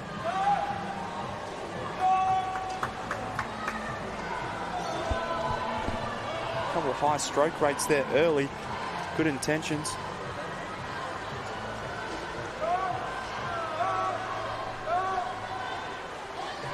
Change of the lead though, Camberwell Grammar. These boys up on the blocks for the butterfly, getting ready, taking in those deep breaths, getting excited. You're watching to make sure that the person in the water has a nice clean finish so that you can get straight off. Great there from Camberwell, great changeover. Ivanhoe Aqua Power there as well. They're in second place. Westbourne taking over there. So MIS just fading a little bit on that breaststroke leg after a strong backstroke leg. Plenty of work for them to do here in the butterfly as they all chase down. Camberwell in lane number 3. Parla Thapa in lane 6 has really made some moves already. Uh-oh, lane number 3. Come on, Camberwell, don't fall apart just yet. You're almost there. Here they go. It's really closed up for this final 50. It's coming down to the freestylers. Lane 6, as I said, great move. Dropped to 32. A couple of the people around dropping 35s as their swims. So it's really coming down to the freestyle. Who's got the fastest of the rest? Ivanhoe are doing a really good job here in lane number 6. Clearly in the lead and doing their best to absolutely blow everyone out of the water here. Ivanhoe A coming down underneath the flags. They're going to take heat 2. 2:24.24. Followed through by Ivanhoe B, or Ivanhoe Aqua Power, sorry. And Camberwell Grammar in third. Do you remember what the heat before did? Was that a 2:23 potentially? We'll find out in the results, but 2:24 is the time to beat for this final heat. See how far under they might be able to get. Some good teams here in Melbourne Swimming Club, a lot of depth for them. Surrey Park, just as much depth. They've got a B team in lane 2. Nunawading have got a B team in lane 7. Good quality depth there.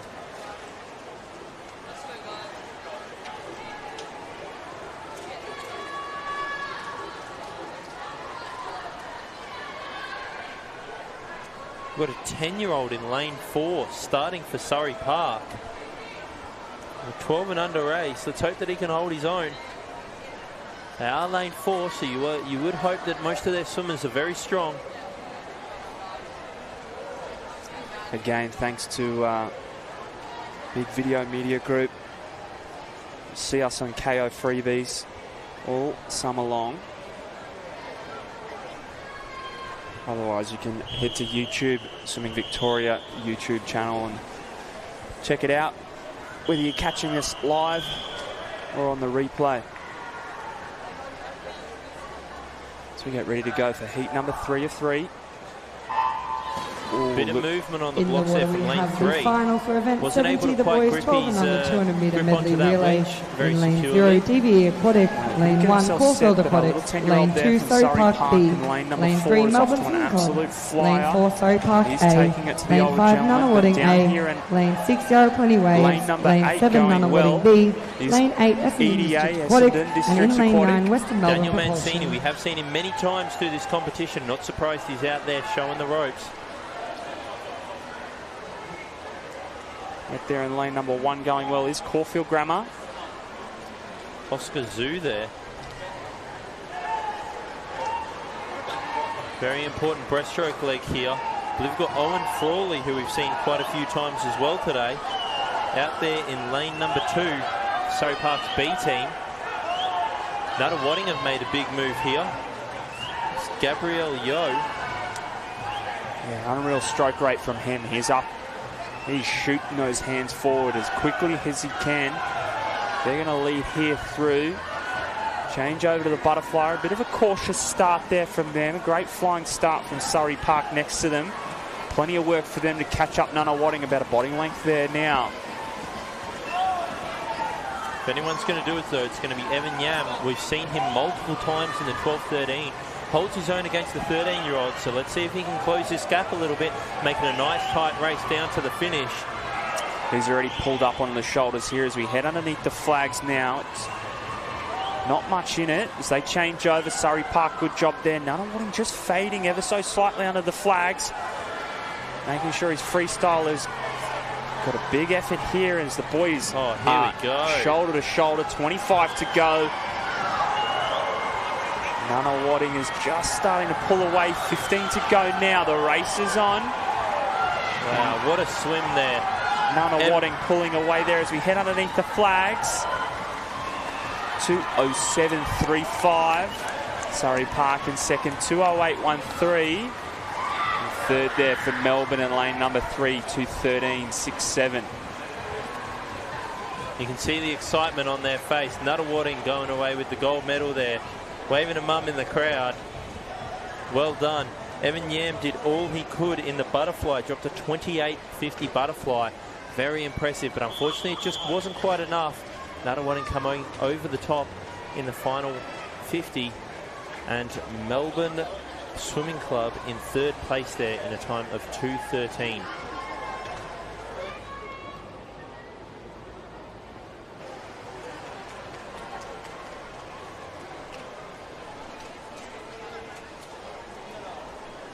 Big shout out to Funkita Funky Trunks, sponsoring the Swimming Victoria athletes.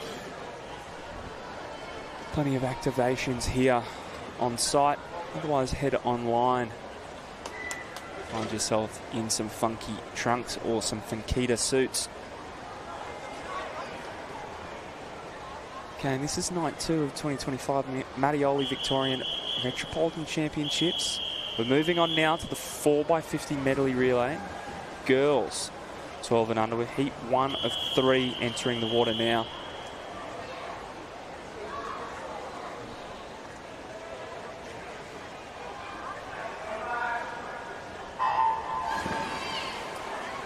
Girls are away there. A little bit of a slip on the wall there from lane 4. Flyers off to a flyer. Hey now.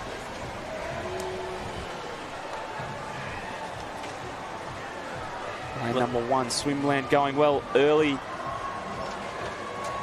Stroke rate is up there. That's close to 60. 60 strokes per minute. Spinning them.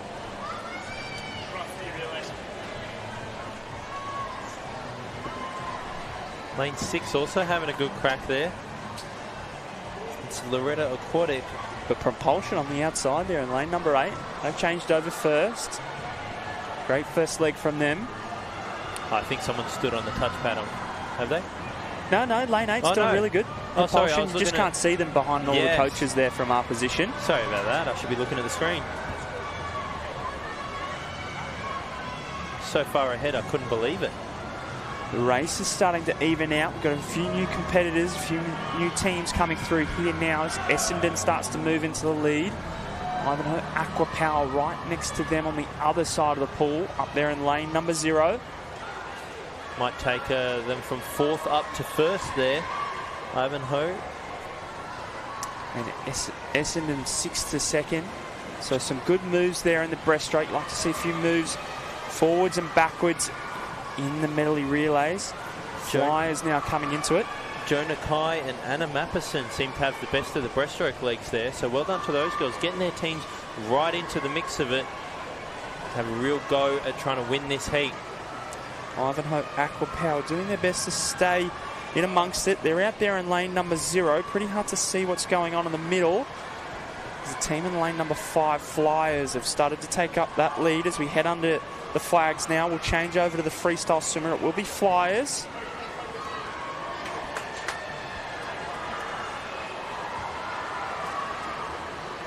Ivanhoe Aquapower still going really strong there. They're keeping up with Flyers. Just under 25 to go now. Flyers Summer is absolutely kicking her little legs off. Look at the speed she's got coming into this final 10 metres. She's put a body length on the rest of the competition. Very impressive here, under the 5 metres. And touching the wall in first place there with 2:37.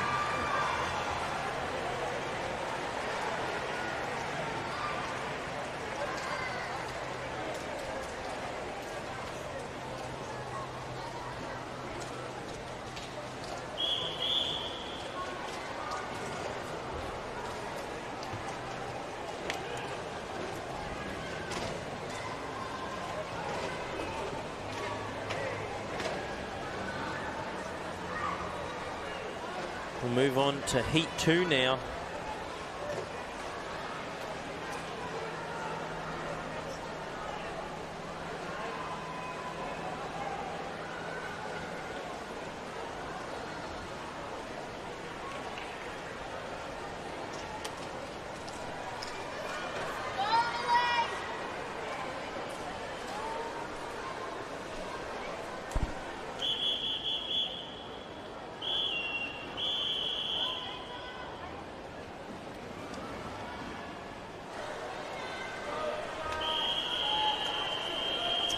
In the water now for heat number 2 of 3.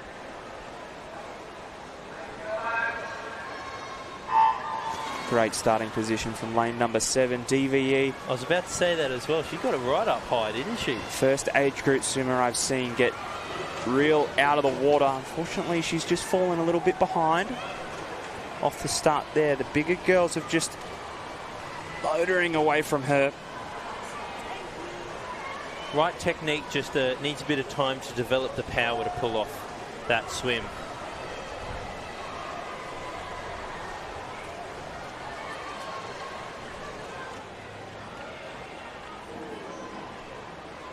We've got a great first 50 here. Caulfield and Ivanhoe going first and second, leading it out. Third place is CA Tritons. We've got to actually find out where Propulsion is. Didn't see their changeover, but they're right up there with them as well. Unfortunately, the breaststroke just slipping back a little bit. We've got good movement there from lanes 3 and 5. CA Tritons really pushing up the field. Going to move themselves from first, maybe even, might have even been 4th place. They're moving up to a first place here. Second is going to be Caulfield, and third is going to be Ivanhoe.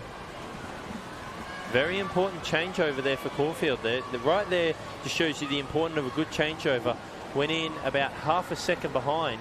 In fact, over a second behind, and within 25 metres is ahead. So high quality changeovers can really save you some good amount of time if you practice them at training. I know they're the fun thing to practice, but once it gets down to race time, you really want to be able to perform under pressure when your whole team relies on you and there's the whole crowd watching. Got a nice busy crowd up in the stands. 20 rows back, they're full to the rafters watching their kids swim. It's a great atmosphere. Lane number 5, Caulfield, absolutely streaming away with the win here. Close going to be between CA Tritons and Ivanhoe. Good little battle out there in lanes 1 and 2 between Ivanhoe B team and it's going to be Loretto, but Loretto seems to have them. But first there is going to be Caulfield. Second will go to CA Tritons, and third to Ivanhoe. First 4 teams all under that 4:30 barrier. So the heat before we saw a 4:37 win it. You see the quality of the athletes coming through. 2:24 for that first place Caulfield team. And they'll be the ones to watch at the moment. 2:24.7. Now a lot of these teams are entered with times close to that 2:10 mark, and an entry time of 2:07 from Melbourne Swim Club here. They seem like the team to beat because even their B team is in lane 5. The next fastest A team is Nuttawading in lane 3, who are in theory 4 seconds behind. Obviously, seed times do mean bugger all in a relay.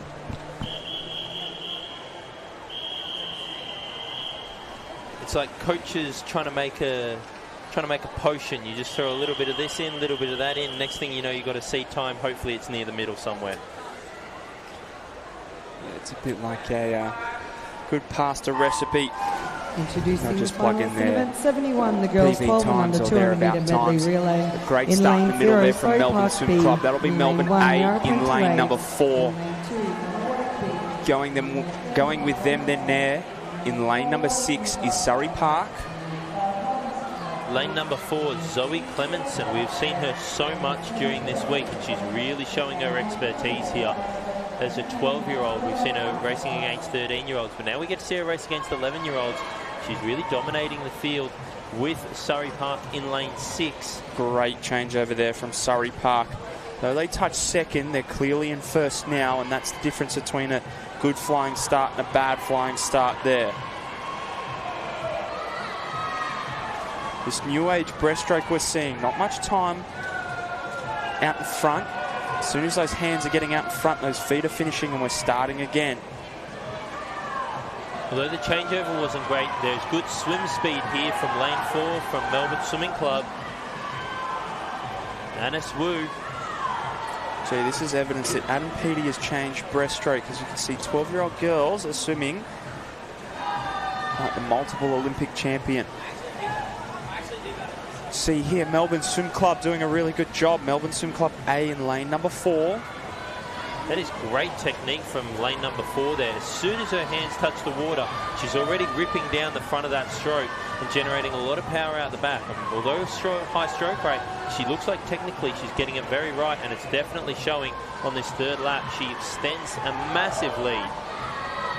With a safe change over there from Melbourne Swim Club. Better safe than sorry. So they streak away with this one. 25 to go. And no one's really challenging them.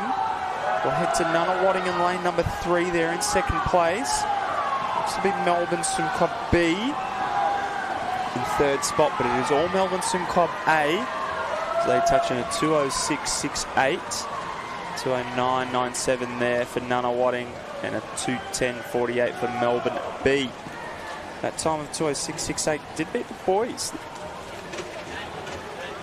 It's always interesting to see the girls 12 and under tend to be just a little bit faster than gentlemen at this age. But that'll wrap up 12 and under females 4x50 medley relay.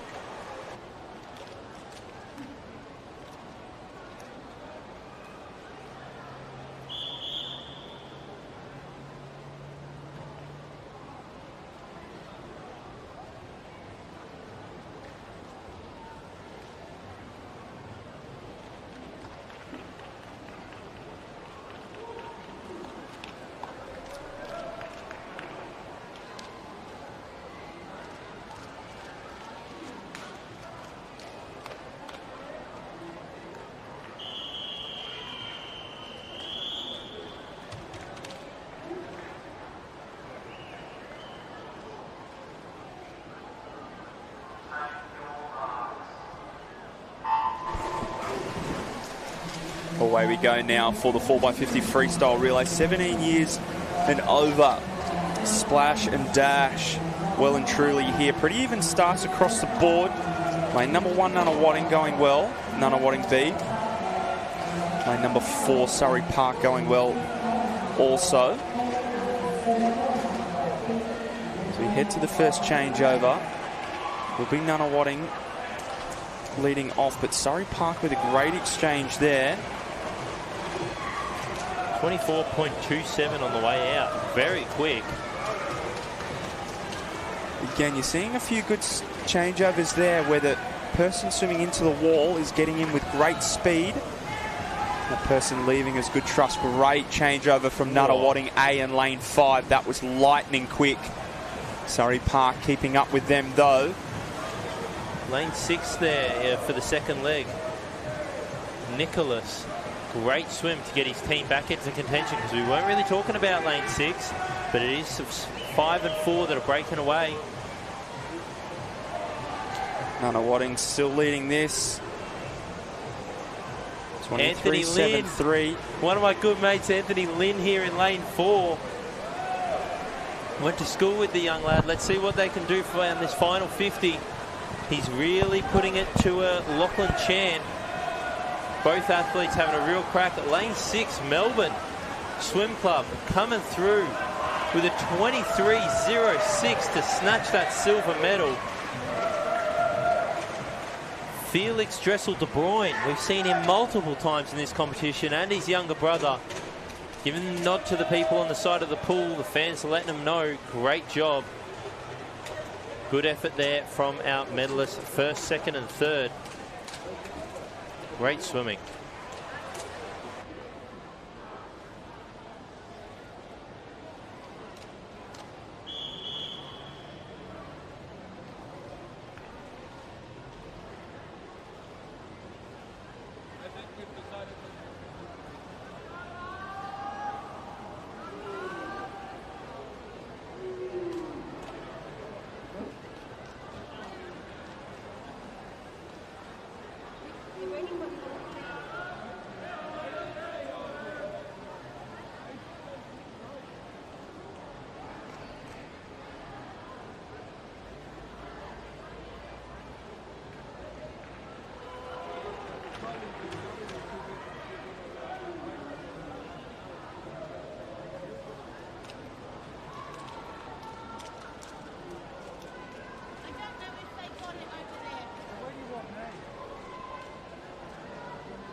Away we go here for the girls. 17 and over, 4x50 freestyle relay. Surrey Park off to a good start there. Surrey Park A. Surrey Park B on their outside there in lane number 3. Nunawading in lane number 5 will look to go with them. Good news, we know that Surrey Park have got a strong swimmer for their fourth leg, Farida.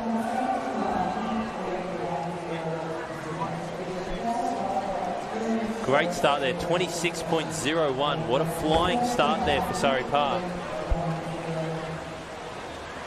Absolutely put a massive gap between them and second place, with Nunawading over a second and a half. And it looks like that position's being held at the moment. Maybe Nunawading slightly coming back towards the pack with the swim speed here. Let's see how the changeovers go. Nice and safe from Surrey Park. Nunawading did catch up 0.4 of a second on that 50. They're going to need to do that a couple of times, but a great underwater there. You want to use that speed from the flying start. You get the extra step into the dive, so you want to make sure you use that to create momentum through the underwater and therefore create momentum into the actual swim itself.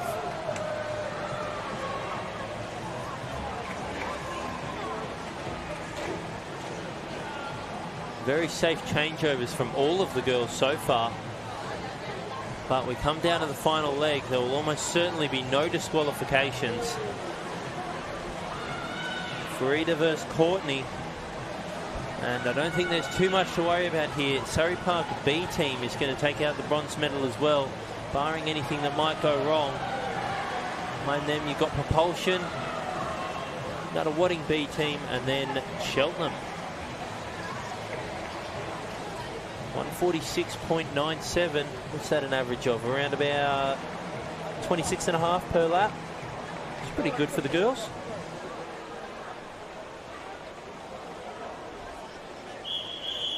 And it looks like it'll be first to Surrey Park, second Nunawading, third Surrey Park.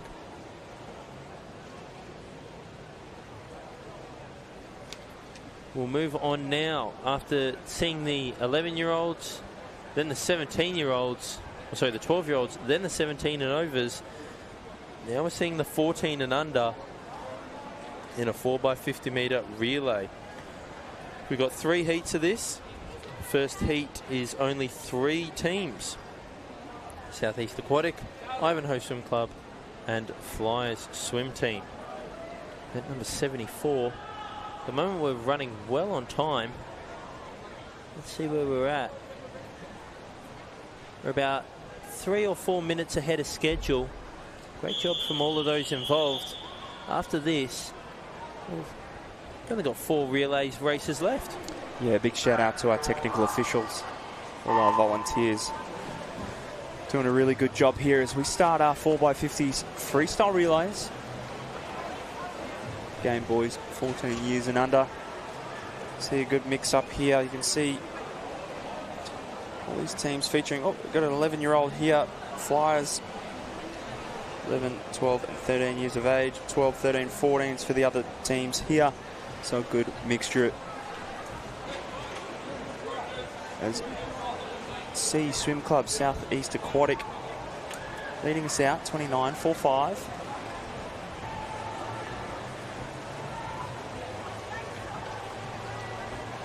Coming through now with 25 to go on this second leg is Ivanhoe Swimming. Doing a really good job.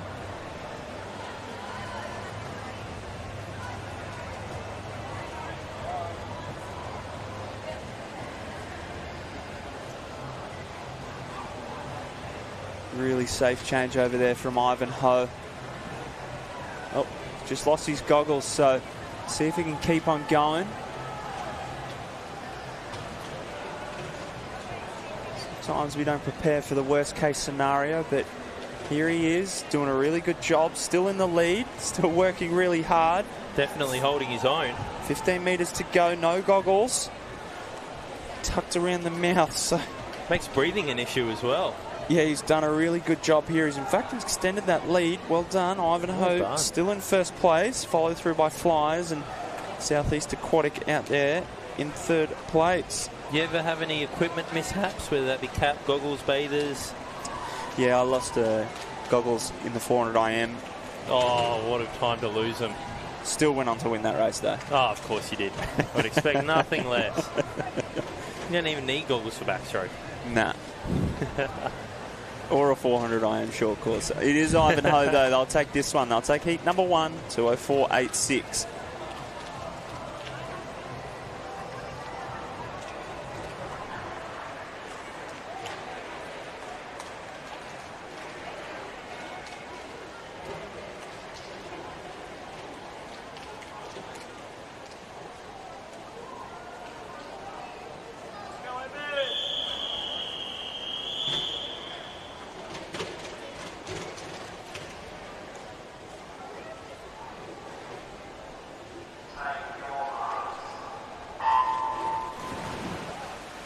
Here we go now, heat number 2. Ivanhoe following on from a great swim for their B team. Getting us underway here. Trying to take control of this race early. Going with them though on lane number 6, Yarra Plenty Waves. Those two teams separating from the field in this first 50. So Ivanhoe goes through 26.83, first 50.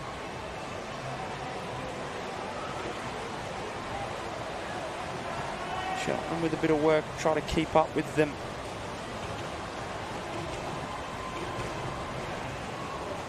Just trying to think of what the worst mishap I've had with I think the worst one I had with equipment was the first time I wore a race suit. It was advertised as skin tight. And in my head I went, well, you don't need to tie up your skin. So I didn't tie up my bathers. 200 IM, they were sagging around my knees. Had to get them up before the backstroke, or else that could have been absolutely disastrous. Yeah, sometimes the string's a good thing just to double check. So pays to double check. But as we look here, Ivanhoe didn't make that mistake again. It's still out in the front. Seems like they've had a continuous relay from the first heat into the second heat here as they're still in the lead. Almost like they got a nice head start. Yarra Plenty Waves still in second. Starting to challenge them is Nunawading. It's Nunawading B. Unfortunately, hard to get splits for these athletes due to kids getting ready for the next heats. They unfortunately stand on the touchpad, but the only result that matters is the final one. That's Ivanhoe swimming, Nunawading coming in second, and Yarra Plenty in third. So 152.6 there from Ivanhoe swim. Great swim from Nunawading, caught up 0.8 of a second over Yarra Plenty to beat them by 3 100ths. So did an excellent job there. Looks like Melbourne Swim Club are getting up and about for their swimmers. That's what you love about relays, is the camaraderie on the side of the pool. You can feel the atmosphere. Never seen this stadium more electric than the 2022 World Short Course Championships. And you had the relays where Kyle Chalmers was coming home in the freestyle leg. The stadium would absolutely explode.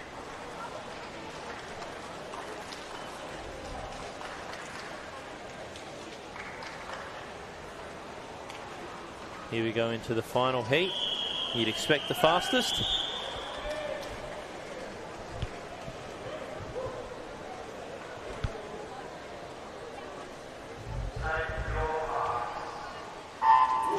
Two names we've seen quite a lot, Hantang Wang in lane 6 and Liam Paulson in lane 7, as well as Ishak Ismail and Lachlan Harris in lanes 3 and 2 respectively. A lot of teams starting with some very strong swimmers here.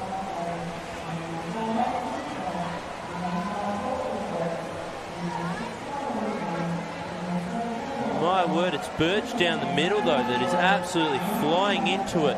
Liam Paulson backing up after those extra races earlier on in the program in those 200 backstrokes. But Julian Birch there really making a statement.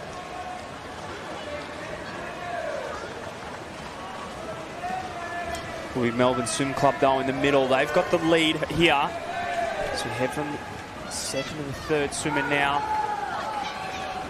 Fast changeover from Surrey Park. Plenty of work done there.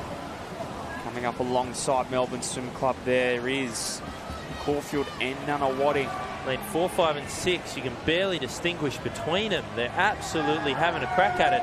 The relay changeover is going to be so important. There's a lot of pressure on these final swimmers to get the job done on the relay changeover, get themselves into a good contention, have a crack in this last 50. Some really safe changeovers there from Melbourne. Some work to be done there. That's probably letting them down, but we'll see if they can catch up. Caulfield definitely had the best. And they're showing it here as they start to move away from the rest of the field now. Nunawading just slipping away from the rest of the field, or those first two competitors. There will be Caulfield as we head underneath the flags. They're going to take this one, 142.7. Melbourne Swim Club in second place, and Nunawading in third. You saw how important that relay changeover was on the final leg there. I know Caulfield had a slight advantage, but that advantage was almost doubled by the quality of the changeover.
underway now for the girls, 14 and under, 4x50 freestyle relay. Westbourne going out nice and fast early. Ivanhoe swimming B in lane number 5. Just hanging off their hip there. So we head down to the first exchange. Good exchanges all around there from the ladies. Really Ivanhoe though, they've done a really good job taking hold of this race and extending this lead. Yeah, nice close battle for second here between Vic Centre and CA Tritons. We've got 3 heats to get through, so this isn't the be-all and end-all here. You just want to have a good crack and get real competitive. That's the whole fun of relays.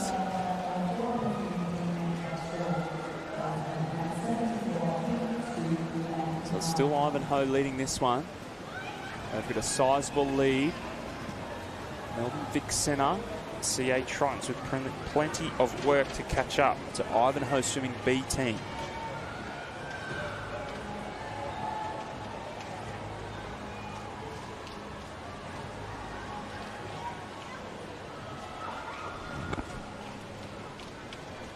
Really extending that lead. Unfortunately, it looks like Vic Centre have, or not Vic Centre, oh yeah, Vic Centre have just fallen off just a touch, but CA Tritons are definitely making their move. Solid 33, second 50 there. However, most impressive out there in lane 2 is Swimland. Really mixing it with the middle lanes. Lane 5 is running away with it. Vic Centre having an outstanding final leg. Look at this final split. As we head under the wall, they're going to challenge Ivanhoe. Just falling short is Vic Centre. They'll finish in second place. Ivanhoe takes that one to a 6.63. Of course, she had a great final leg. It was Tiffany Miette. We've seen her so many times during this competition have outstanding swims. The 13-year-old from Melbourne Vic Centre has had a very impressive meet so far, so well done to her. Just asking the swimmers to leave the pool here by the sounds of it. Bit of confusion in the water, but we'll soon get underway with heat number 2.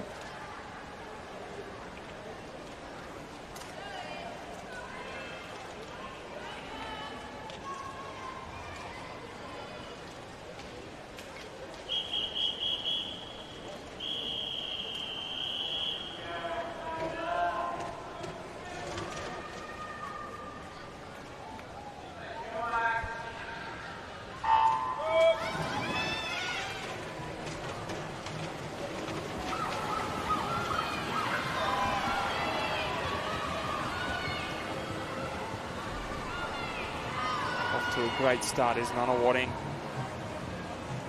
Nunawading B in lane number 5. So Propulsion in lane number 4. Want to stay with them as best they can as we head to this first changeover. It will be Nunawading. Keela enters, known for her breaststroke, showing her hand at freestyle. Very impressive first 50 in 28.32.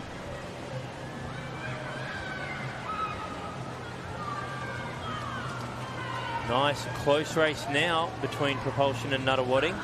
Swim speed of Propulsion's athlete here, Zara Gamboa. Very impressive swim speed. Oh, very slow changeover. Wow, that's something she's going to need to work on there. Unfortunately, watched her athlete touch the wall before she even started moving off the block.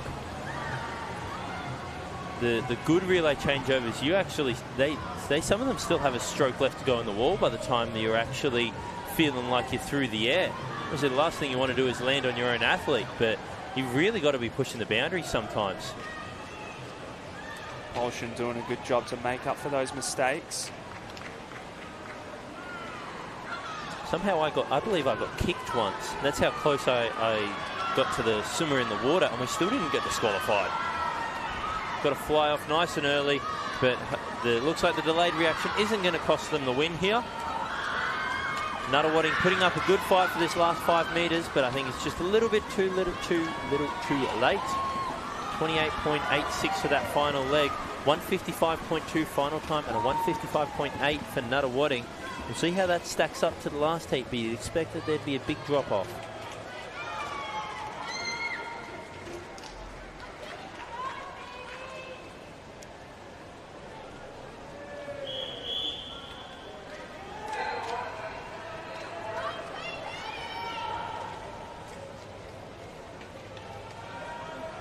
Got Zara Jeffrey coming up first in this next heat. Watch out for lane 5, Melbourne Swim Club. I think that there could be a couple of squads that drop under this 150 barrier, which is averaging about 27.5 per 50. So if each girl just does her job, with a nice solid swim, be a very, very impressive race here.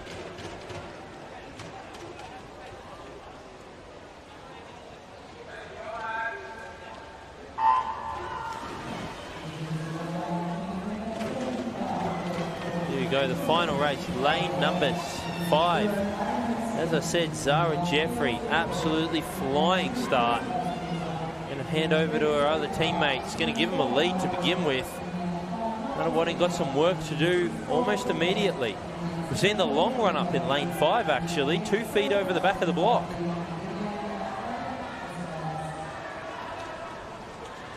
Good change over there from Melbourne. Well out in front. They'll work really hard to extend this lead, but Nuttawading in lane number 4 just off their shoulder will do their best to chase them down here. Sarah Jeffrey already under that 27.5 that we spoke about. Put a whole second on the field, but Nuttawading closing that gap down. There's Zara Olawini. Really rapid swimmer there. Safe changeovers there. Melbourne still in front. They lead this by half body length. Nuttawading working really hard in lane 4. 1/100th separating the first 2 teams after that halfway mark. Propulsion have really put the head down and gone after it. They really want to take this win for themselves.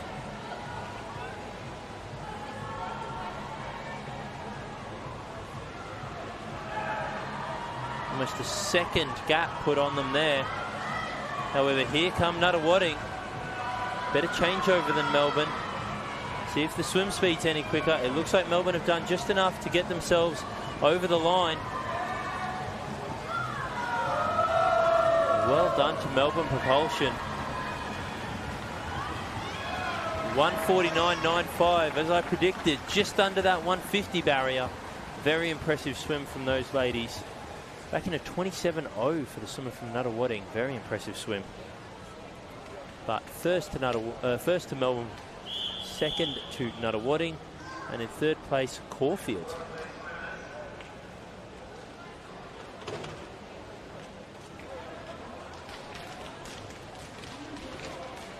This is it. Final 2 heats of the evening session. After this, we've only got 1 day to go. It's over all too soon. Someone getting up close and personal with the camera there. But 2 heats left. This is the wide open, no age group limit on it. The men's 400 meter medley relay. You'll start with backstroke, go into breaststroke, butterfly, and then freestyle. Looks like Surrey Park are going to be the favourites here over Melbourne Swim Club. Their B team's even in there with a chance at a medal in lane 3. We saw Anthony in lane 4 there. He came second in the individual 100 backstroke for the 16 and overs. So you'd hope he could get him off to a good start here, seeing as Nuttawading haven't entered a team. So Will Sharp, he won't need to worry about him at all.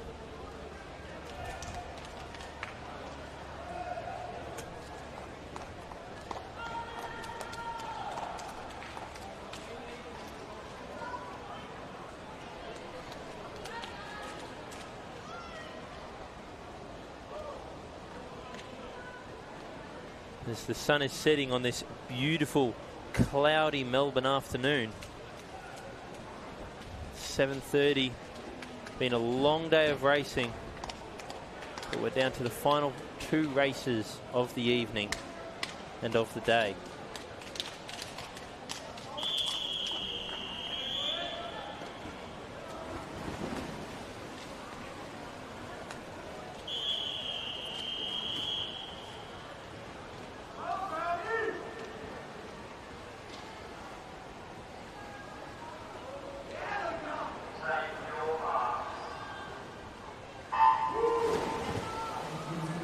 Start from Anthony there, really powerful, pushing away from the wall as much of that 15 as he can. Great start there also from lane 7 in propulsion. And George there from Surrey Park B in lane number 3 going with his teammate. Obviously we don't have the changeovers down the far end. It's 100 metres for each athlete. And in 28.1, I need to try and remember what he did. I remember Will Sharp, I believe, went a 56. Will Sharp went 56.6. Anthony went 57. So 28.1. He's in with a shot here.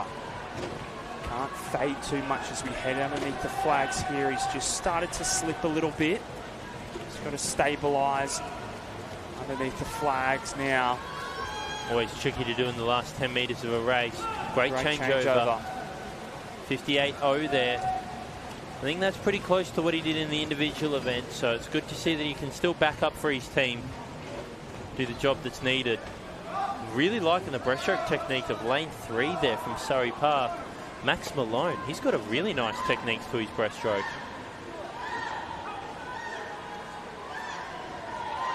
Just looking at how much he drives the arms through the water. Obviously though, Kieran, the 27-year-old in lane 4, the more experienced athlete, leading out in a 32. 31 was that first 50 from Max there, so he's closed the gap on his teammate already. Wonder what Melbourne can do coming in here.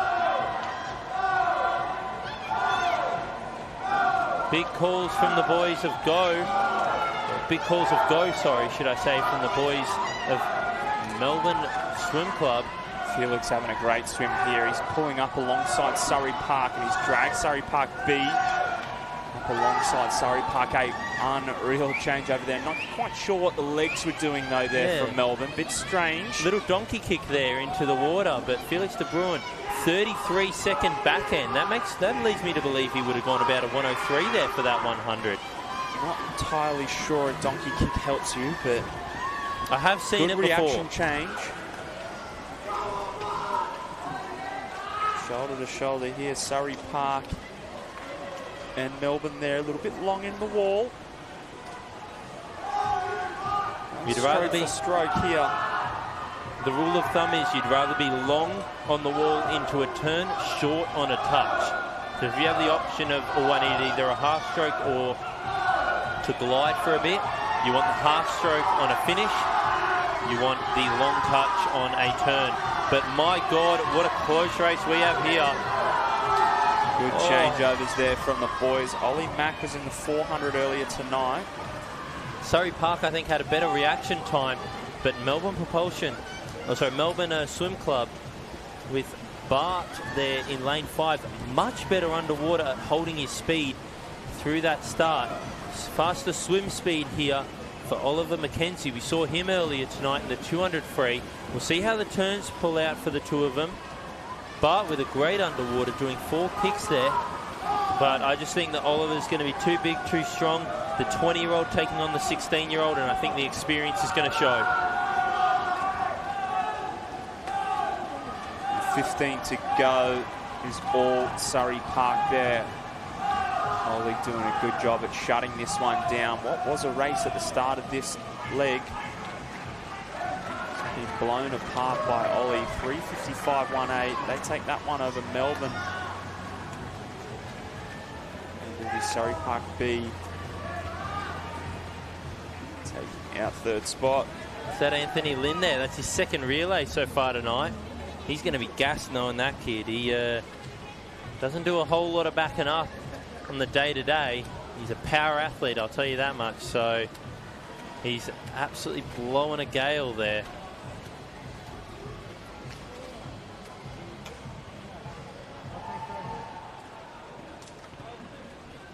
Love to know what his final time was. The two teams under the 4-minute mark. 4:02 for third position. Surrey Park once again cleaning up, getting first and third. We'll see how the rest of the boys do here.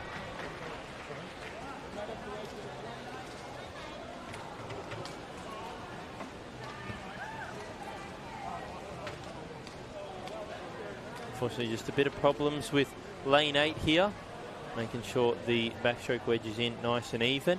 It's a tricky thing to get a hold of, but luckily Bowen Goff has actually done something this afternoon.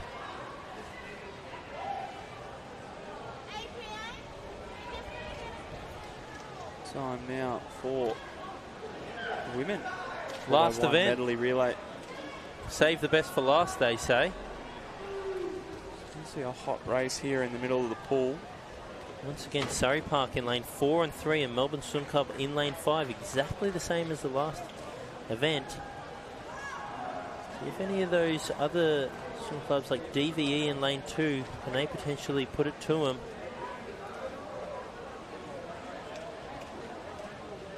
Cooper Madison we've seen a couple of times. Zara Jeffrey, the 14-year-old, also in the race. As is Matilda Clark there for Surrey Park B. A couple of young 14-year-olds in this race. Not afraid to thrash it out with the big girls.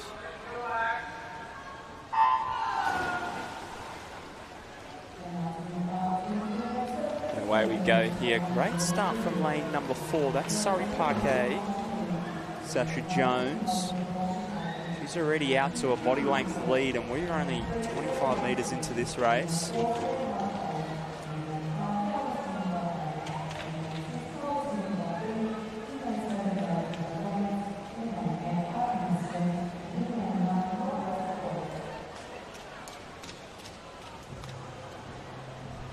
Leading us through there. 30.79 is Sasha Jones, Surrey Park A. Melbourne just slipping away here early. 2 body lengths behind.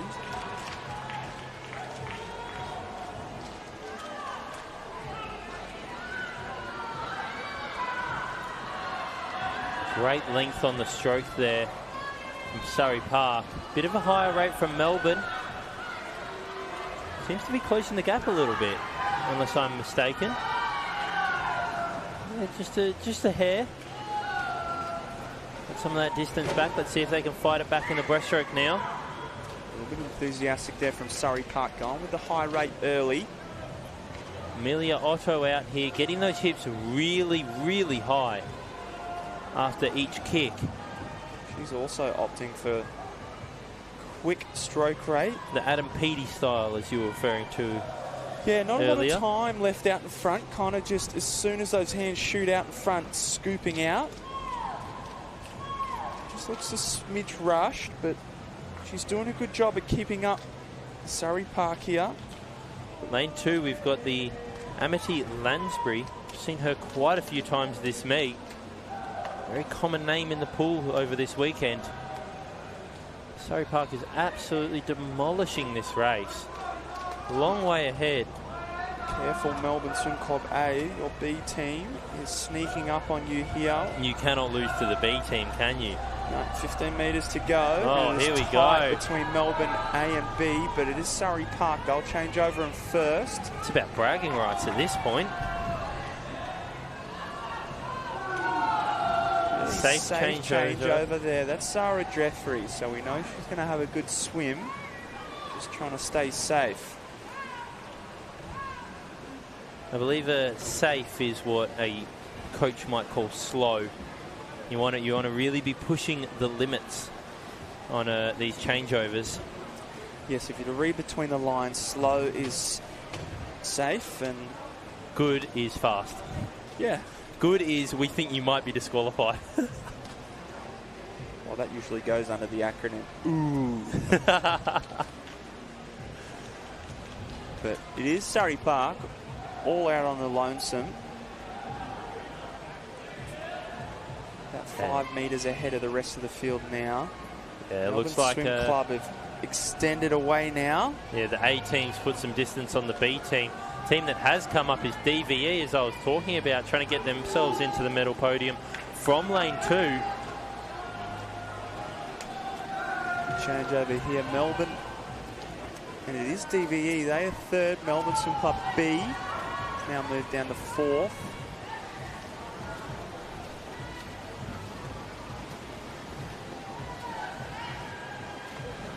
Down to the final 100 metres.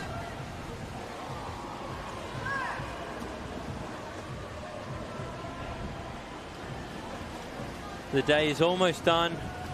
We have 35 metres left of our team that's leading. Just quietly, there's a little battle over here going on between lane 0 and lane 8. If you look on your screen, all you can see is Surrey Park, because they are that far in front of everybody else.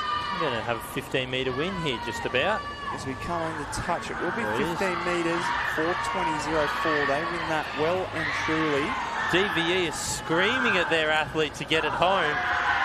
They want this medal bad. Here it goes, down to the touch. Oh, this is going to be close. DVE takes they got it. 4:34.73.15 in that one. Oh, the girls are hugging each other. Very important medal there for DVE. The girls wanted that one badly. Well done to Eliza Connolly for holding on there. 16-year-old from DVE. What a way to wrap up night number 2. Very exciting racing. We love exciting racing. We'll catch you in the morning.